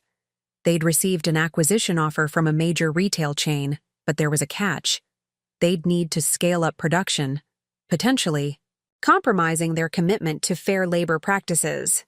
"They want my advice," Jennifer said, reading the email. 2 months ago, I would have pushed for the acquisition, chasing bigger numbers. Now, she began drafting a response, outlining ways the cooperative could grow sustainably without compromising their values. As she worked, I noticed something different about her. The designer clothes and perfect makeup were long gone, replaced by simple business casual and a focused determination. But there was something else, a confidence that no amount of fake followers had ever given her. "You know what's interesting?" she said, looking up from her work. "When I was chasing success, I never felt successful enough. Now that I'm focusing on impact, every small win feels meaningful." She pulled up her latest blog post draft titled, "The Real Cost of Scaling: Choosing Impact Over Growth." It was a detailed analysis of how businesses could measure success beyond traditional metrics. "I'm going to turn down Transform Digital," she announced. "But not because it's the wrong opportunity, because I've found the right path." Just then, her phone buzzed with multiple notifications. The Digital Marketing Today article had sparked a trending hashtag, Marketing Truth. Marketing professionals worldwide were sharing their own stories of pressure to manipulate metrics. "This is bigger than me now," Jennifer realized. "It's becoming a movement for industry-wide change." She opened her laptop and began writing again, this time addressing the growing community of marketers choosing authenticity over artifice. "Remember when you told me that true wealth isn't about appearances?" she asked me. "I finally understand. Real success isn't about having the biggest platform. It's about using whatever platform you have to create genuine value." Looking at my sister, choosing purpose over prestige, impact over image, I realized she had achieved something more valuable than any corporate title could offer. She had found her authentic voice and was using it to help others find theirs. "You know what the best part is?" she said, turning back to her work. "Every time I choose integrity over opportunity, it leads to better opportunities. Not bigger ones necessarily, but more meaningful ones." The Transform Digital offer letter arrived the next morning. Jennifer wrote a polite but firm decline, then returned to helping her small business clients build authentic connections with their communities. Sometimes the biggest victories come not from the opportunities we take, but from the ones we have, the courage to pass up. 3 months into Jennifer's journey, an unexpected visitor arrived at my bank. I was reviewing loan applications when my assistant announced, "There's a Ms. Rebecca Chen here to see you. Says she's your cousin?" Rebecca was the last person I expected to see, as our family's most successful member, at least on paper. She rarely associated with those of us living ordinary lives. Her venture capital firm managed billions in investments, and she never let anyone forget it. "Sarah," she said, walking into my office in her typical designer business suit. "We need to talk about Jennifer." My guard went up immediately. Rebecca had been notably silent during Jennifer's public confession and transformation. Now here, she was perfectly manicured nails drumming on my desk, looking concerned. "Have you seen what she's doing to our family's reputation?" Rebecca began. "First, the public admission of fraud, and now she's actively advising companies to reject venture capital funding if it means compromising their values. Do you know how many deals that's affecting?" I stayed quiet, letting her continue. "Just last week, a promising AI startup I was courting suddenly withdrew after reading Jennifer's blog post about sustainable growth versus venture-backed scaling. She's spreading dangerous ideas about business." I pulled up Jennifer's recent post on my computer, titled, "The Hidden Cost of Rapid Scaling, a Case Study in Sustainable Growth." It detailed how her sustainable fashion cooperative had chosen to grow organically rather than take on aggressive investment. Their revenue is up 47% this quarter, I pointed out, all through authentic engagement and ethical practices. That's peanuts, Rebecca scoffed. With proper funding and growth hacking, they could have seen 500% growth. At what cost? Came a voice from my office doorway. Jennifer stood there, holding a stack of presentation materials. We had planned to meet for lunch to discuss her latest financial progress. What followed was one of the most interesting conversations I'd ever witnessed. Jennifer pulled up chairs for all of us and opened her laptop. "Let me show you something, Rebecca," she said, pulling up spreadsheets and analytics. "These are real numbers from real businesses choosing sustainable growth over artificial inflation." For the next hour, Jennifer walked our cousin through case studies of companies that had rejected traditional growth-at-all-costs models in favor of authentic development, the Sustainable Fashion Cooperative's genuine customer engagement, the Fair Trade Coffee Company's community impact metrics, the Refugee Artisan Collective's sustainable revenue growth. "But look at what you've given up," Rebecca argued. "Your luxury lifestyle, your status, your influence." Jennifer laughed softly. "Want to see real influence?" She opened her email inbox, showing Rebecca messages from business owners, marketing professionals, and even investors who had changed their practices after reading her blog. Last week, a major tech startup rejected a predatory investment offer because of my posts about sustainable scaling. Yesterday, a marketing agency dissolved their fake engagement division. This morning, 3 investment firms reached out wanting to learn about ethical growth metrics. Rebecca sat back, clearly struggling with what she was hearing. "But your debt is being paid off slowly but surely through honest work," Jennifer finished. "Look at this." She pulled up her latest financial tracking spreadsheet. 3 months of consistent payments. Every dollar earned through ethical practices. Every client relationship built on genuine value. Then Jennifer did something unexpected. She asked Rebecca about her own work. Really asked, with genuine curiosity about the challenges and pressures of the venture capital world. As Rebecca began to talk, her polished veneer cracked slightly. She spoke about the constant pressure to deliver unrealistic returns, the push to prioritize growth over sustainability, the nagging feeling that the whole system was built on increasingly shaky foundations. "You know," Jennifer said thoughtfully, "there's a growing movement for ethical investment. Companies focusing on real impact metrics alongside financial returns. Maybe there's an opportunity there?" For the first time, I saw real interest flicker in Rebecca's eyes. "The firm has been discussing ESG initiatives. Why not lead that transition?" Jennifer suggested. "I could help you develop authentic impact metrics, real measurement tools for sustainable growth." As they continued talking, I watched something remarkable happen. Rebecca's defensive posture relaxed. She began taking notes, asked genuine questions about measuring authentic engagement and sustainable scaling. By the end of our impromptu meeting, something had shifted. Rebecca had scheduled a follow-up meeting to discuss ethical investment metrics. More surprisingly, she had opened up about her own doubts regarding traditional venture capital practices. "You know what's funny?" Rebecca said as she was leaving. "I came here to confront Jennifer about damaging our family's reputation. Instead, I'm leaving with ideas that might actually enhance it, through real value creation."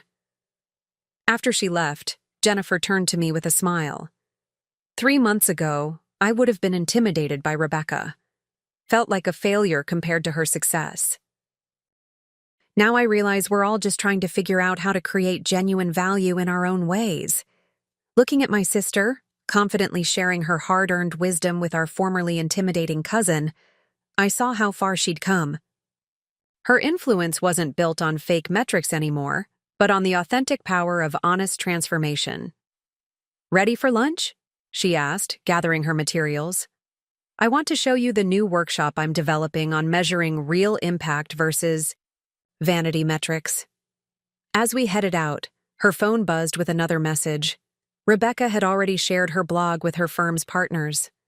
Sometimes the biggest changes start with the smallest acts of authentic sharing. 4 months into Jennifer's journey of financial recovery and ethical marketing, a crisis emerged that would test everything she'd built. I was at work when she called, her voice tense. "Sarah, remember that luxury watch campaign? The one where I first started buying fake engagement? They're being investigated by the SEC for misleading investors about their digital marketing metrics." My stomach dropped. "Are you being investigated too?" "Not yet, but their marketing team is trying to blame everything on their external consultants, including me. They're claiming they had no knowledge of the fake engagement practices." I rushed home after work to find Jennifer surrounded by old campaign documents, emails, and analytics reports. She'd spent the day compiling everything related to that campaign. "I could delete it all," she said quietly. "Erase the evidence of my involvement." The agency already offered to backdate documents showing they terminated my contract before the fake engagement began. I'd be in the clear. The irony wasn't lost on either of us. After months of radical honesty, she was being offered a chance to bury her past mistakes completely. "What are you thinking?" I asked, though I could already see the decision in her eyes. "I'm thinking about Lisa from the Sustainable Fashion Cooperative," Jennifer replied, pulling up their latest campaign, Metrics. Last week, they lost a major retail opportunity because they refused to compromise on their ethical labor practices. They chose integrity over profit. She opened her laptop and began drafting an email to the SEC investigators. "I'm going to come forward voluntarily, share everything. The fake engagement strategies, the inflated metrics, my role in it all. Even though you've already confessed publicly and started making amends? Especially because of that." She showed me her blog's analytics. "People trust me now because I'm honest about my past mistakes. How can I advocate for ethical marketing while hiding evidence of my own misconduct?" Just then, her phone rang. It was Amy Chen, the lawyer who had helped with the agency's threats. Jennifer put her on speaker. "I heard about the SEC investigation," Amy said without preamble. "Jennifer, think carefully before you volunteer any information. Your blog posts are one thing, but formal testimony about securities fraud is another. Level entirely." "What's my worst-case scenario?" Jennifer asked. "Best case? They appreciate your voluntary cooperation. Worst case? Fines, possible industry restrictions, and potential civil liability if investors sue." Jennifer was quiet for a moment, then said, "Send me the paperwork. I'm going to testify." After hanging up, she turned to me. "Remember that workshop I'm supposed to give next week about authentic marketing? How can I stand in front of those people talking about integrity if I take the easy way out now?" She pulled up her presentation slides titled, "Building Trust Through Transparency." "I've been teaching others to measure success by their impact, not their metrics. Time to live up to my own standards." Over the next few days, I watched as Jennifer meticulously documented everything about the luxury watch campaign. She wrote a detailed account of how she'd bought fake engagement, including dates, amounts, and methods. She compiled screenshots, analytics reports, and email exchanges. "You know what's strange?" she said one evening, looking up from her work. "A few months ago, this would have been my worst nightmare, having to detail all my deceptions. Now it feels cleansing." Her phone had been buzzing constantly with messages from other marketing professionals involved in the campaign, all urging her to stay quiet. Some offered to help cover her tracks, others threatened to discredit her if she came. Byword. Instead of responding to their messages, Jennifer wrote another blog post. "When integrity meets investigation, choosing truth over protection." "I'm not just doing this for me," she explained as she wrote. "Every person who's read my blog and chosen ethical marketing over fake metrics, they need to know that integrity isn't just for easy situations. It's for the hard ones, too." The morning she was scheduled to meet with the SEC investigators, Jennifer dressed simply but professionally. No more designer labels or carefully curated image, just clean, honest presentation. "Whatever happens," she said as she gathered her documents, "I want to be able to look at myself in the mirror. Success means nothing without integrity." As she headed out, her phone buzzed with a message from Lisa at the Sustainable Fashion Cooperative. "Just landed our biggest order ever. Client specifically cited our transparent marketing and ethical practices as the reason they chose us. Real values create real value." Jennifer smiled, squaring her shoulders. "Time to add another chapter to my story of authentic transformation." Looking at my sister, choosing truth over protection, integrity over safety, I realized that true change isn't just about making better choices when it's easy. It's about maintaining those standards even when the cost is high. "You know, what's funny?" she said, pausing at the door. "When I was faking everything, I was constantly afraid of being exposed. Now that I'm choosing to expose myself, I'm not afraid anymore. There's power in owning your truth." The day after Jennifer's SEC testimony, my office phone wouldn't stop ringing. News of her voluntary disclosure had spread through the marketing industry like wildfire. But it wasn't just the media calling, it was my banking clients, many of whom had invested in companies that used similar marketing practices. "Your sister's testimony opened our eyes," said Mr. Thompson, a longtime investment client. "We're reviewing all our portfolio companies' digital marketing metrics now. How do we know what's real anymore?" I was explaining the difference between authentic and inflated engagement metrics when Jennifer walked into my office. She looked tired, but peaceful. "You won't believe what just happened," she said once I finished my call. She pulled out her laptop and showed me an email from the SEC investigators. "They're offering me partial immunity in exchange for helping them develop new guidelines for digital marketing disclosures. Apparently, I'm not the only one who's come forward since yesterday. The whole industry is starting to crack open." She opened her blog analytics. The response to her latest post, "What I told the SEC, complete transparency in digital marketing," had crashed her website 3 times already. "Look at these comments," she said, scrolling through hundreds of responses. Marketing professionals confessing similar practices, investors demanding better verification of engagement metrics, companies announcing audits of their digital marketing strategies.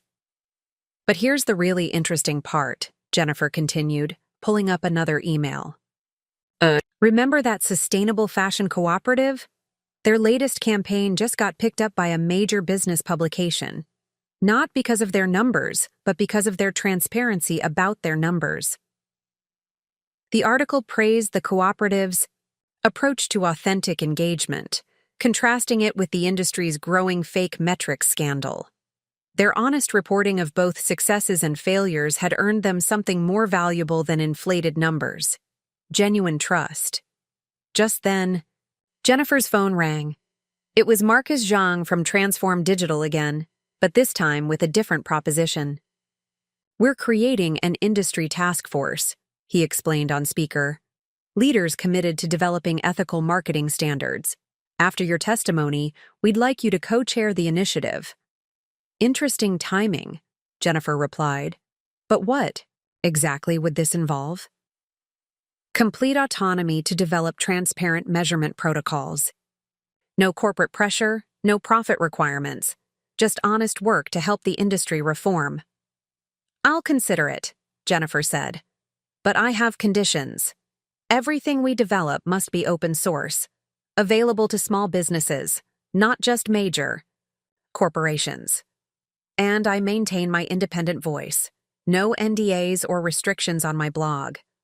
After she hung up, I raised an eyebrow. "Different response than last time they offered you a position." "Different me," she smiled. 4 months ago, I would have jumped at any corporate title. Now I understand that real influence comes from integrity, not position." She showed me her latest project, a free guide for small businesses on measuring authentic engagement. This is reaching more people than any fake follower campaign ever did. Real value creates real impact. Just then, her phone buzzed with another message. The SEC wanted her to testify before Congress about digital marketing transparency. The irony wasn't lost on either of us. Her biggest platform was coming not from inflating numbers, but from exposing the practice. "You know what's amazing?" Jennifer said, reading the congressional request. "Every time I choose honesty, even when it's terrifying, it leads to something bigger than I imagined. But not in the way I used to think about bigger." She pulled up her debt repayment spreadsheet. Despite the potential legal costs, she was still ahead of schedule. Small consulting clients, workshop fees, and her modest incubator salary were slowly but surely clearing her debt. "I used to think success meant impressive numbers," she continued. "Now I realize it's about meaningful impact. These small businesses I'm helping, they're creating real jobs, supporting real communities, solving real problems. That's better than any fake follower count." Looking at my sister, preparing to testify before Congress about the very practices she once employed, I saw someone who had found something more valuable than success: purpose. "You know what the best part is?" she said, turning back to her work. "Every person who comes forward now, every company that chooses transparency, every investor who demands authentic metrics, they're not just following a trend. They're part of a transformation. And it all started with one person choosing truth over protection." Her phone buzzed again. Another company wanting help transitioning to ethical marketing practices. Jennifer smiled as she read the message. "Time to help another business choose authenticity over illusion," she said, opening her laptop. "Real change happens one honest decision at a time." 5 months into Jennifer's journey, we received an unexpected invitation. The luxury watch brand, the same one whose campaign had started her down the path of fake engagement, wanted her to speak at their shareholders' meeting about authentic marketing practices. "Isn't this ironic?" Jennifer said, showing me the email. "The company that led me into fake metrics now wants me to help them build real ones." I was reviewing the invitation in my apartment when our cousin Rebecca unexpectedly dropped by. Since our last meeting, she'd been quietly revolutionizing her venture capital firm's approach to measuring startup success. "You need to be careful," Rebecca warned, settling onto my couch. "This could be a trap. They might be looking for someone to blame for their metrics scandal." Jennifer pulled up the company's recent SEC filings. Actually, they've already taken responsibility for their role. They're paying fines, restructuring their marketing department, and implementing new transparency protocols. She smiled. "They're doing exactly what I did, choosing honest transformation over covering up mistakes." "But why you?" Rebecca pressed. "After everything that happened?" "Because she's the only one who can do it," I realized. She understands both sides, the pressure to fake metrics and the power of authentic engagement. Jennifer nodded, opening her laptop to show us her latest analytics. Her blog now reached millions of readers, not through bot engagement, but through genuine impact. Companies were actively seeking her advice on transitioning to ethical marketing practices. "Look at these numbers," she said, pulling up statistics from her clients. The Sustainable Fashion Cooperative sales are up 85% since implementing authentic engagement strategies. The Fair Trade Coffee Company's customer retention rate has doubled. Real metrics, real results. Just then, her phone rang. It was Lisa from the cooperative. "Jennifer, we just got an offer from that major retail chain again. But this time, they want us because of our ethical practices, not in spite of them. They've seen how our transparent marketing builds customer trust." After the call, Jennifer turned to Rebecca. "Remember when you said I was spreading dangerous ideas about business? Well, those ideas are becoming industry standards. Companies are realizing that authentic engagement might be slower, but it's sustainable. She pulled up her presentation for the shareholders' meeting. The title slide read, "From Fake Metrics to Real Value, A Journey of Corporate Transformation." "I'm not just going to talk about what they did wrong," she explained. "I'm going to show them how to do it right." Complete transparency, authentic engagement, real customer relationships. Rebecca leaned forward, suddenly interested. "My firm's been losing deals because we can't verify startups' engagement metrics. Could your authentication protocols work for investment due diligence?" "That's exactly what the SEC task force is working on," Jennifer replied, showing us the framework she was helping develop. Standard protocols for verifying digital engagement, applicable to everything from small businesses to public companies. As they discussed the technical details, I watched my sister with pride. The designer clothes and perfect makeup were long gone, replaced by simple business attire and natural confidence. But the biggest change was in her eyes. They showed purpose instead of pretense. "You know what's remarkable?" Jennifer said, turning back to her presentation. "6 months ago, I was terrified of being exposed as a fraud. Now, my past mistakes are my greatest asset in helping others transform." She showed us messages from marketing professionals who'd read her blog and chosen to come clean about their own metric manipulation. Companies that had followed her guide to authentic engagement and seen real growth. Investors who'd adopted her verification protocols and made better decisions. Every person who chooses transparency over deception, every company that picks authentic growth over fake metrics, they're not just changing their practices. They're changing the whole culture of digital marketing. Just then, her phone buzzed with another notification. The congressional committee had scheduled her testimony about industry reform. The same day, she'd received an invitation to Keynote, a major marketing conference about ethical digital practices. "Look at this," she said, pulling up her debt repayment tracker. "I'm still on track to be debt-free in 4 years, doing honest work at fair prices. No fake followers, no inflated metrics, no compromised integrity." Rebecca shook her head in amazement. "You've turned your biggest failure into your greatest success." "Not success," Jennifer corrected. "Impact. Real, measurable, positive impact. That's worth more than any number of fake followers or inflated metrics." Looking at my sister, preparing to address the very shareholders she'd once deceived, but now from a place of authentic transformation, I realized that true redemption isn't just about acknowledging past mistakes.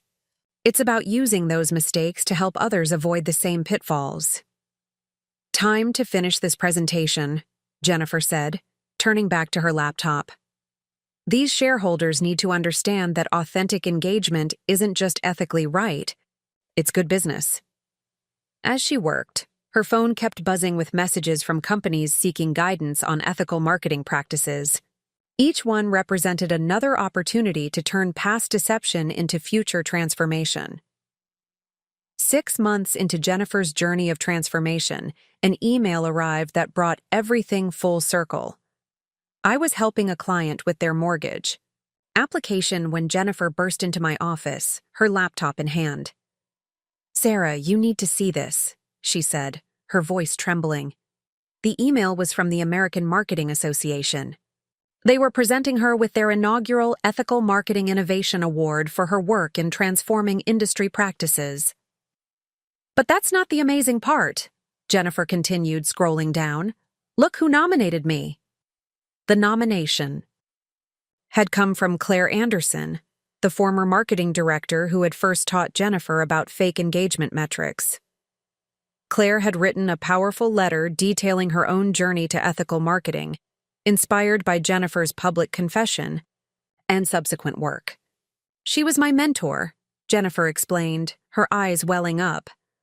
"I thought she'd hate me for exposing these practices, but look at what she wrote." The nomination letter was remarkable. Jennifer Chen didn't just expose industry problems, she offered solutions. Her transparency protocols, authentic engagement metrics, and open-source verification tools have given companies of all sizes the ability to build genuine digital relationships with their customers. Just then, Jennifer's phone rang. It was Lisa from the Sustainable Fashion Cooperative, but she sounded different, excited rather than stressed. "Jennifer, you won't believe this," Lisa exclaimed.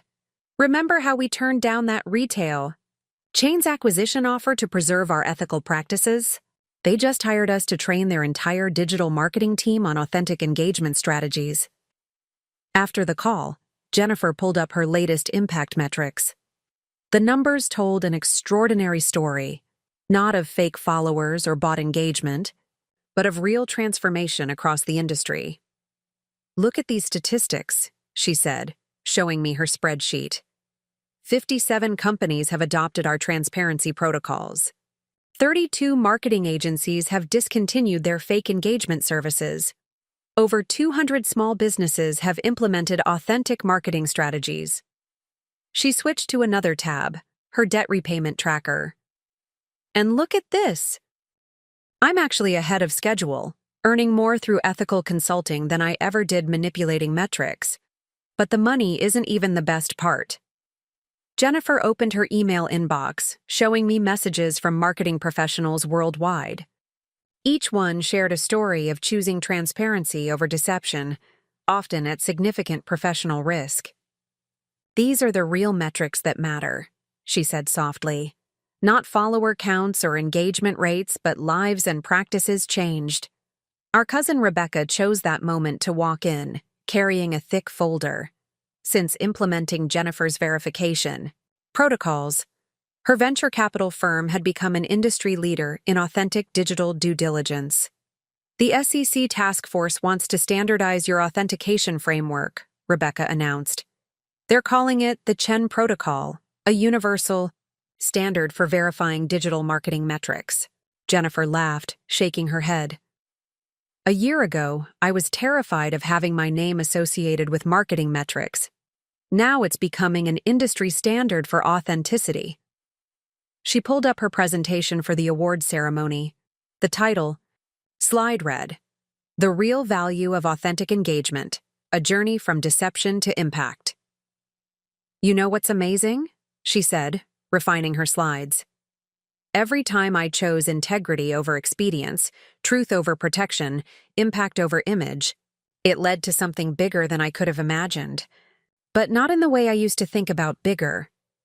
Just then, her phone buzzed with another message. The Congressional Committee had officially adopted her recommendations for digital marketing reform. The new regulations would require companies to verify their engagement metrics using protocols similar to those Jennifer had developed. "Look at how far you've come," I said, remembering the desperate sister who had shown up at my apartment 6 months ago, drowning in debt and fake metrics. "How far we've all come," Jennifer corrected, gesturing at her impact spreadsheet. "Every person who chose authentic engagement, every company that adopted transparency protocols, every investor who demanded real metrics, they're all part of this transformation." Rebecca nodded thoughtfully. "You know, when you first exposed these practices, I thought you were destroying value. Now I realize you were creating something more valuable: trust." "That's exactly what I'm going to talk about at the awards ceremony," Jennifer said, turning back to her presentation. "Success isn't about having the most impressive numbers. It's about creating real value through authentic connections."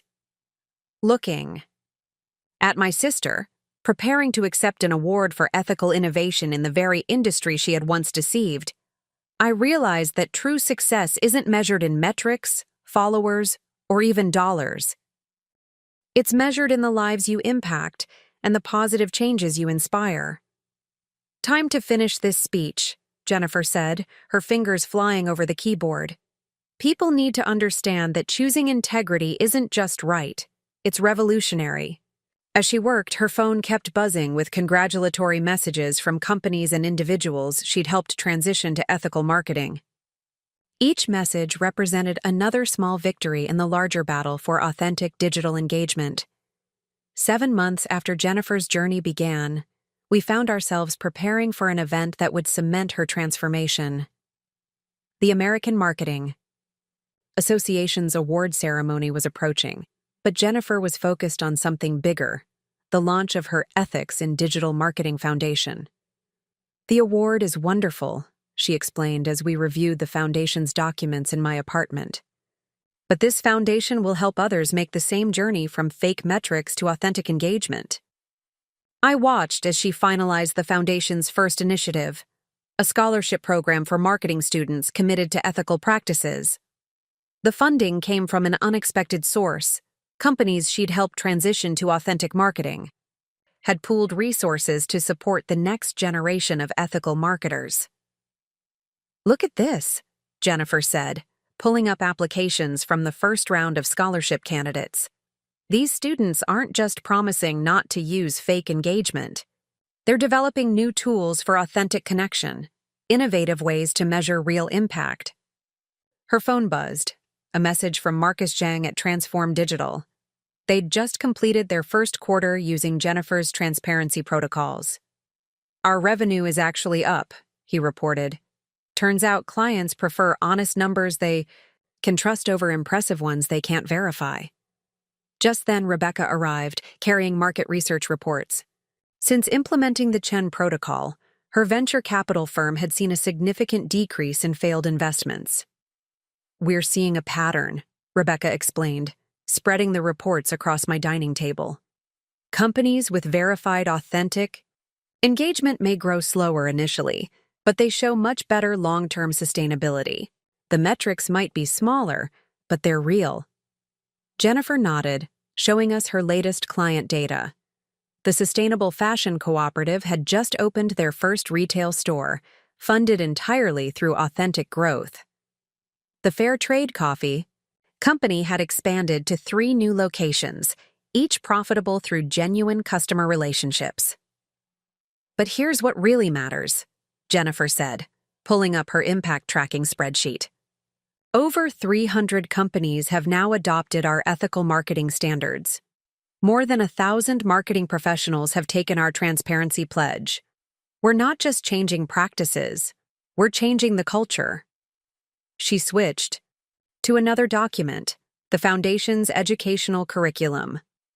"We're partnering with universities to integrate ethical marketing practices into their programs.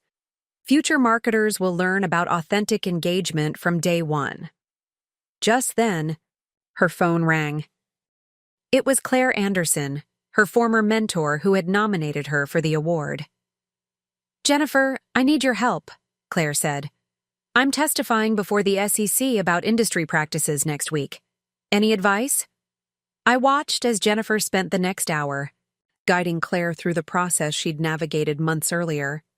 "Complete honesty," she advised, "not just about what went wrong, but about how we can make it right." After the call, Jennifer turned to her speech for the award ceremony. The title had evolved from Personal Transform to Industry Revolution, Building a Legacy of Digital Truth. "You know what's remarkable?" she said, refining her words. "When I first confessed about fake metrics, I thought I was ending my career. Instead, I was starting a movement."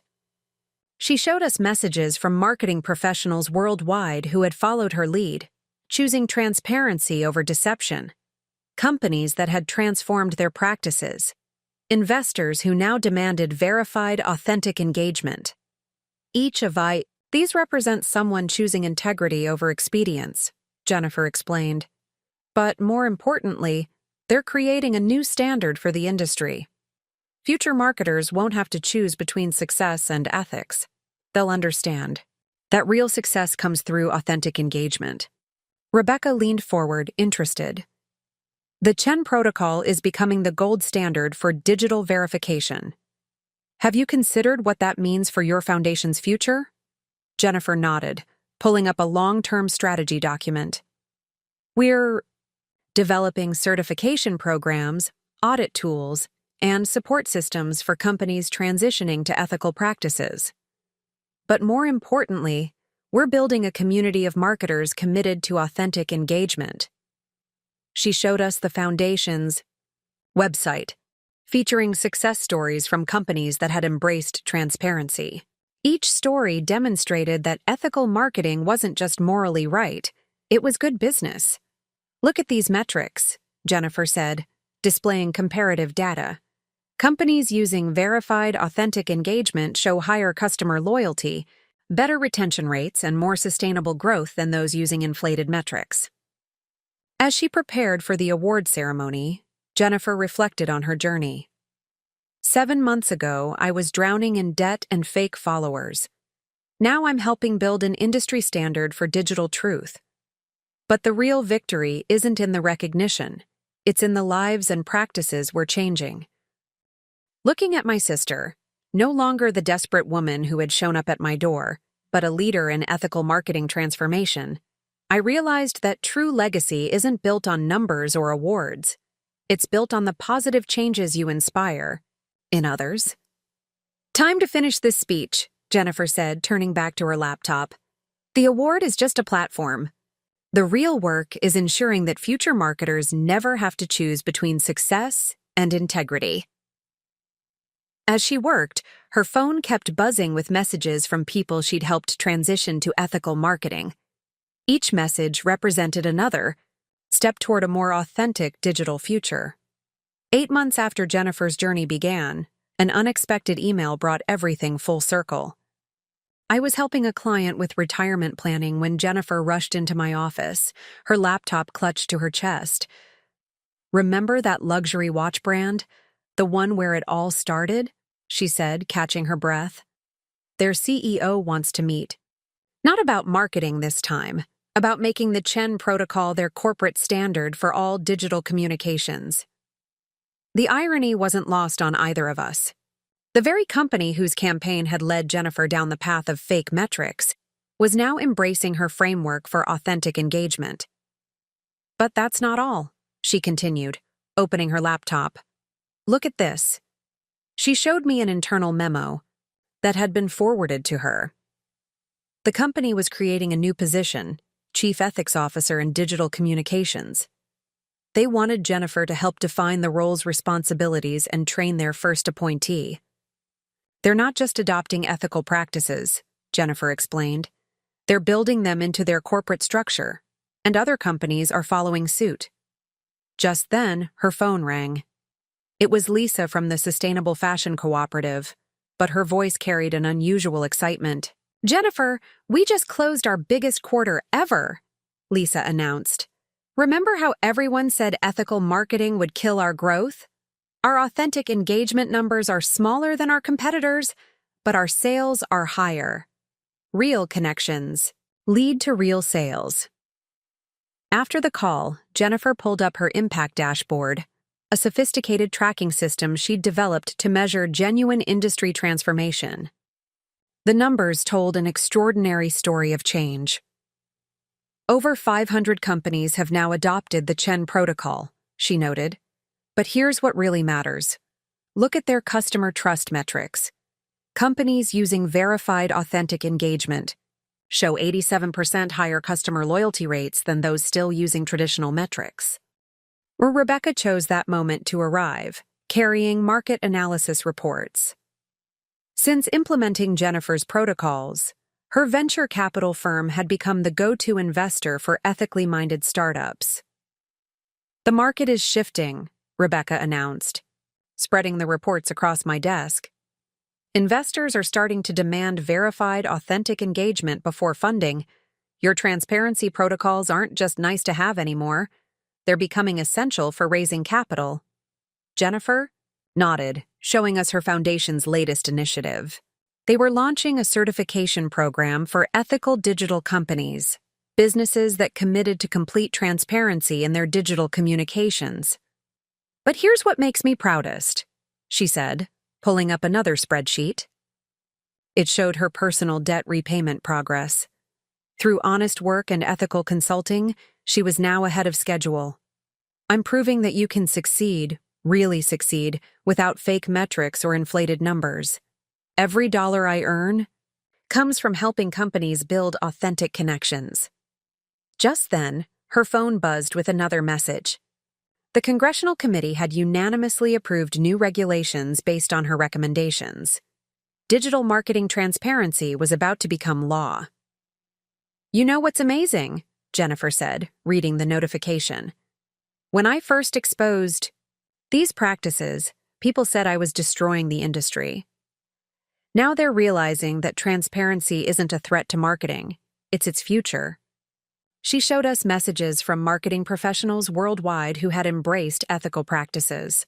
Companies reporting higher customer satisfaction after adopting authentic engagement. Investors seeing better long-term returns from verified metrics. Each of these represents someone choosing truth over deception, Jennifer explained. But more importantly, they're creating a new normal. Future marketers won't have to choose between success and ethics. They'll understand that real success only comes through authentic engagement. Looking at my sister, confident, purposeful, making a real difference in her industry, I barely recognized the desperate woman who had shown up at my door 8 months ago. "Remember when I thought success meant having the most impressive metrics?" she said, turning back to her work. "Now I understand that true success is about creating real value through honest connections."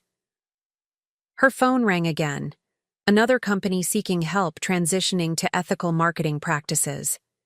Jennifer smiled as she answered, ready to guide. Another organization toward authentic engagement. "You know what the best part is?" she said after the call. "Every company that chooses transparency, every marketer who embraces authentic metrics, every investor who demands verified engagement, they're not just changing their own practices, they're helping build a more honest digital future." As she prepared for her meeting with the luxury watch brand's CEO, Jennifer reflected on her journey. 8 months ago, I was drowning in fake metrics and debt. Now I'm helping shape industry standards for digital truth. But the real victory isn't in the recognition or success. It's in knowing that future marketers will start their careers in a more ethical industry. Looking at my sister, no longer defined by artificial metrics but by genuine impact, I realized that true transformation isn't just about changing yourself. It's about creating positive change that extends far beyond your own journey. "Time to head to that meeting," Jennifer said, gathering her materials. The CEO needs to understand that adopting ethical practices isn't just about following trends, it's about leading the industry toward a more authentic future.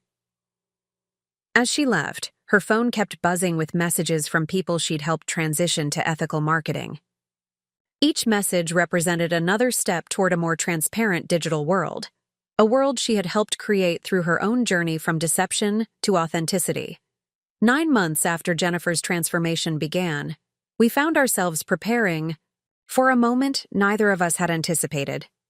The Ethical Digital Marketing Summit, founded through Jennifer's foundation, was hosting its inaugural conference. But it wasn't just another industry event.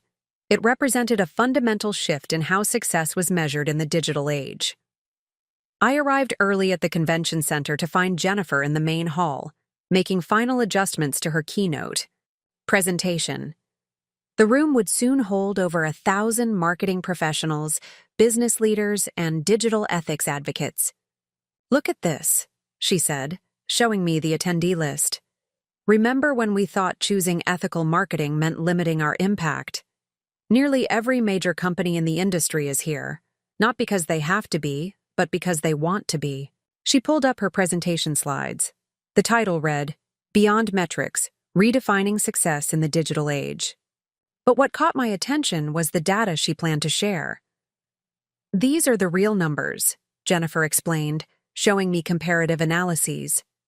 Companies that switch to verified authentic engagement show an average 34% increase in customer lifetime value. Their marketing costs are actually lower because they're building genuine relationships instead of buying fake engagement. Just then, Lisa from the Sustainable Fashion Cooperative arrived, carrying impact reports from their latest campaign. What had started as a small ethical marketing experiment had grown into a case study in authentic business growth. "We're not just selling products anymore," Lisa announced proudly. We're creating a community. Our customers aren't just buyers, they're advocates. And it all started with choosing authentic engagement over fake metrics. Rebecca joined us, bringing news from the investment world. The market is shifting, faster than we anticipated, she reported. Venture capital firms are now requiring Chen Protocol certification before considering digital marketing startups. It's becoming the industry standard. Jennifer nodded, showing us her foundation's latest initiative. They were launching a global mentorship program, pairing experienced ethical marketers with companies transitioning from traditional metrics. But here's what really matters, she said, pulling up her impact dashboard. The numbers were staggering. Over 1,000 companies had adopted the Chen Protocol. More than 5,000 marketing professionals had taken the ethical marketing pledge, and customer trust metrics were at all-time highs for participating businesses. 9 months ago, I thought success meant having the most impressive numbers, Jennifer reflected. Now I understand it's about having the most meaningful impact. Her phone buzzed. Another message from the luxury watch brand CEO. Their ethical marketing transformation had led to unexpected benefits: higher employee satisfaction, better customer retention, and more sustainable growth. You know what's remarkable? Jennifer said, reading the message. Companies are finding that honesty isn't just ethical, it's profitable. Real connections create real value. As attendees began filling the hall, I watched my sister prepare for her keynote. Gone were the designer clothes and careful image maintenance. In their place was something more valuable: authentic confidence built on genuine impact. The hardest part of this journey wasn't giving up fake metrics, she told me, reviewing her notes. It was learning to measure success differently. Now I know that true success isn't about numbers. It's about the lives you change and the positive impact you create. Just then, a young marketing intern approached Jennifer, clutching a copy of her ethical marketing guidelines. Your blog posts about choosing transparency over deception changed how I view my career, she said. I want to build something real, not just impressive-looking metrics. Jennifer spent several minutes talking with the intern, sharing insights about authentic engagement and ethical growth. It was a small moment, but it represented everything she had been working toward, inspiring the next generation to choose integrity from the start. As the conference began, Jennifer took the stage to thunderous applause. But she wasn't there to celebrate her own transformation. She was there to help others transform their understanding of success. 9 months ago, I was drowning in fake metrics and debt, she began. Today, I'm here to tell you that the future of marketing isn't about having the biggest numbers. It's about having the most genuine connections.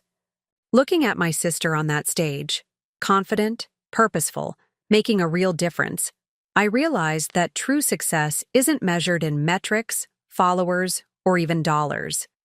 It's measured in the positive change you inspire in others. The choice between ethics and success is a false one, Jennifer continued.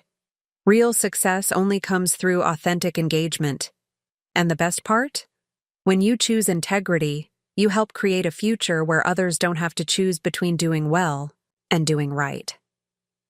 As she spoke, her phone kept buzzing with messages from companies seeking guidance on ethical marketing transformation.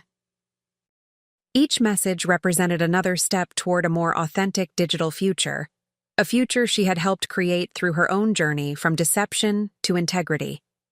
The true measure of success, I realized, wasn't in the conference attendance, numbers, or the companies adopting her protocols. It was in the cultural shift she had helped inspire, a movement toward authentic engagement that would benefit generations of marketers to come. 10 months after Jennifer's journey began, we sat in my apartment, surrounded by papers and laptops, preparing for what felt like both an ending and a beginning. The Ethical Digital Marketing Summit had exceeded all expectations, but something even more significant was happening. Sarah, look at this, Jennifer said, turning her laptop toward me. On the screen was an email from Harvard Business School. They wanted her to help develop a new course, ethics and authenticity in digital marketing. But that's not all, she continued, switching to another tab. 5 other major universities have reached out. They want to integrate the Chen protocol into their marketing curriculum. We're not just changing current practices, we're shaping how future marketers will think about success. Just then, her phone rang. It was Mark Thompson, CEO of one of the largest digital marketing platforms globally. "Jennifer, we've made a decision," he said on speaker. "We're integrating your authentication protocols directly into our platform. Every campaign will now have verified engagement metrics by default." After the call, Jennifer pulled up her impact dashboard, but this time, it was different. Instead of just tracking companies adopting ethical practices, she was measuring something more profound, cultural change. "Look at these trends," she said, pointing to various graphs. Job postings requiring knowledge of authentic engagement are up 312%. Companies promoting verified metrics in their marketing materials increased by 275%. But here's the really interesting part. Consumer trust in digital marketing has improved by 42% among companies using the Chen protocol. Rebecca arrived with more news from the investment world. "The transformation is happening faster than anyone predicted," she reported. "Major investment firms are now requiring ethical marketing certification before funding. It's becoming as standard as financial audits." "But here's what really matters," Jennifer said, pulling up another spreadsheet. It showed her personal journey, from crushing debt and fake metrics to financial stability and genuine impact. "I'm proving that ethical success isn't just possible. It's more sustainable than fake success ever was." She switched to her foundation's latest initiative, a global mentorship program pairing experienced ethical marketers with small businesses and startups. "We're not just changing how established companies operate, we're helping new businesses start with integrity." Just then, Lisa from the Sustainable Fashion Cooperative called with exciting news. They had just won a major industry award, not for their sales numbers, but for their transparent marketing practices and authentic customer engagement. "Remember when everyone said ethical marketing would kill our growth?" Lisa laughed. "We just had our best quarter ever. Turns out customers appreciate honesty more than hype." Jennifer smiled, showing me a draft of her upcoming book, Beyond Metrics: Building Authentic Success in the Digital Age. Publishers had been approaching her for months, but she had waited until she had enough real-world case studies to prove that ethical marketing wasn't just morally right. It was good business. "You know what's amazing?" she reflected, reviewing the manuscript. 10 months ago, I thought choosing ethics meant sacrificing success. Now I understand that real success only comes through authentic practices." Her phone buzzed again. Another company seeking help transitioning to ethical marketing. But this time, it was different. They weren't just looking to comply with new regulations or follow trends. They wanted to build something genuine from the ground up. Looking at my sister, confident, purposeful, making a real difference, I barely recognized the desperate woman who had shown up at my door 10 months ago. The designer clothes and careful image maintenance were gone, replaced by something more valuable: authentic impact. "The best part isn't the recognition or the success," Jennifer said, turning back to her work. "It's knowing that we're creating a future where marketers won't have to choose between ethics and effectiveness, where authentic engagement isn't just an option, it's the standard." She showed me messages from marketing professionals worldwide who had embraced ethical practices after reading her blog or attending her workshops. Each one represented not just a personal transformation, but a ripple effect of positive change throughout the industry. "You know what I've learned?" Jennifer said, preparing for her next speaking engagement. "True transformation isn't just about changing yourself. It's about creating an environment where others can change too. Every person who chooses authentic engagement over fake metrics, every company that prioritizes real connections over inflated numbers, they're all part of building a more honest digital future. As she gathered her materials, her phone kept buzzing with notifications. But they weren't about fake followers or manufactured engagement anymore. They were messages from people she'd helped, companies she'd transformed, and students she'd inspired to choose authenticity from the start. 10 months ago, I was drowning in lies, Jennifer reflected. Now I'm helping build a future where success and integrity go hand in hand. That's the real measure of transformation. Looking at the impact she'd created, not just in metrics or numbers but in changed lives and practices, I realized that her journey had never really been about marketing at all. It was about discovering that the most powerful influence comes not from pretending to be successful, but from being genuinely valuable.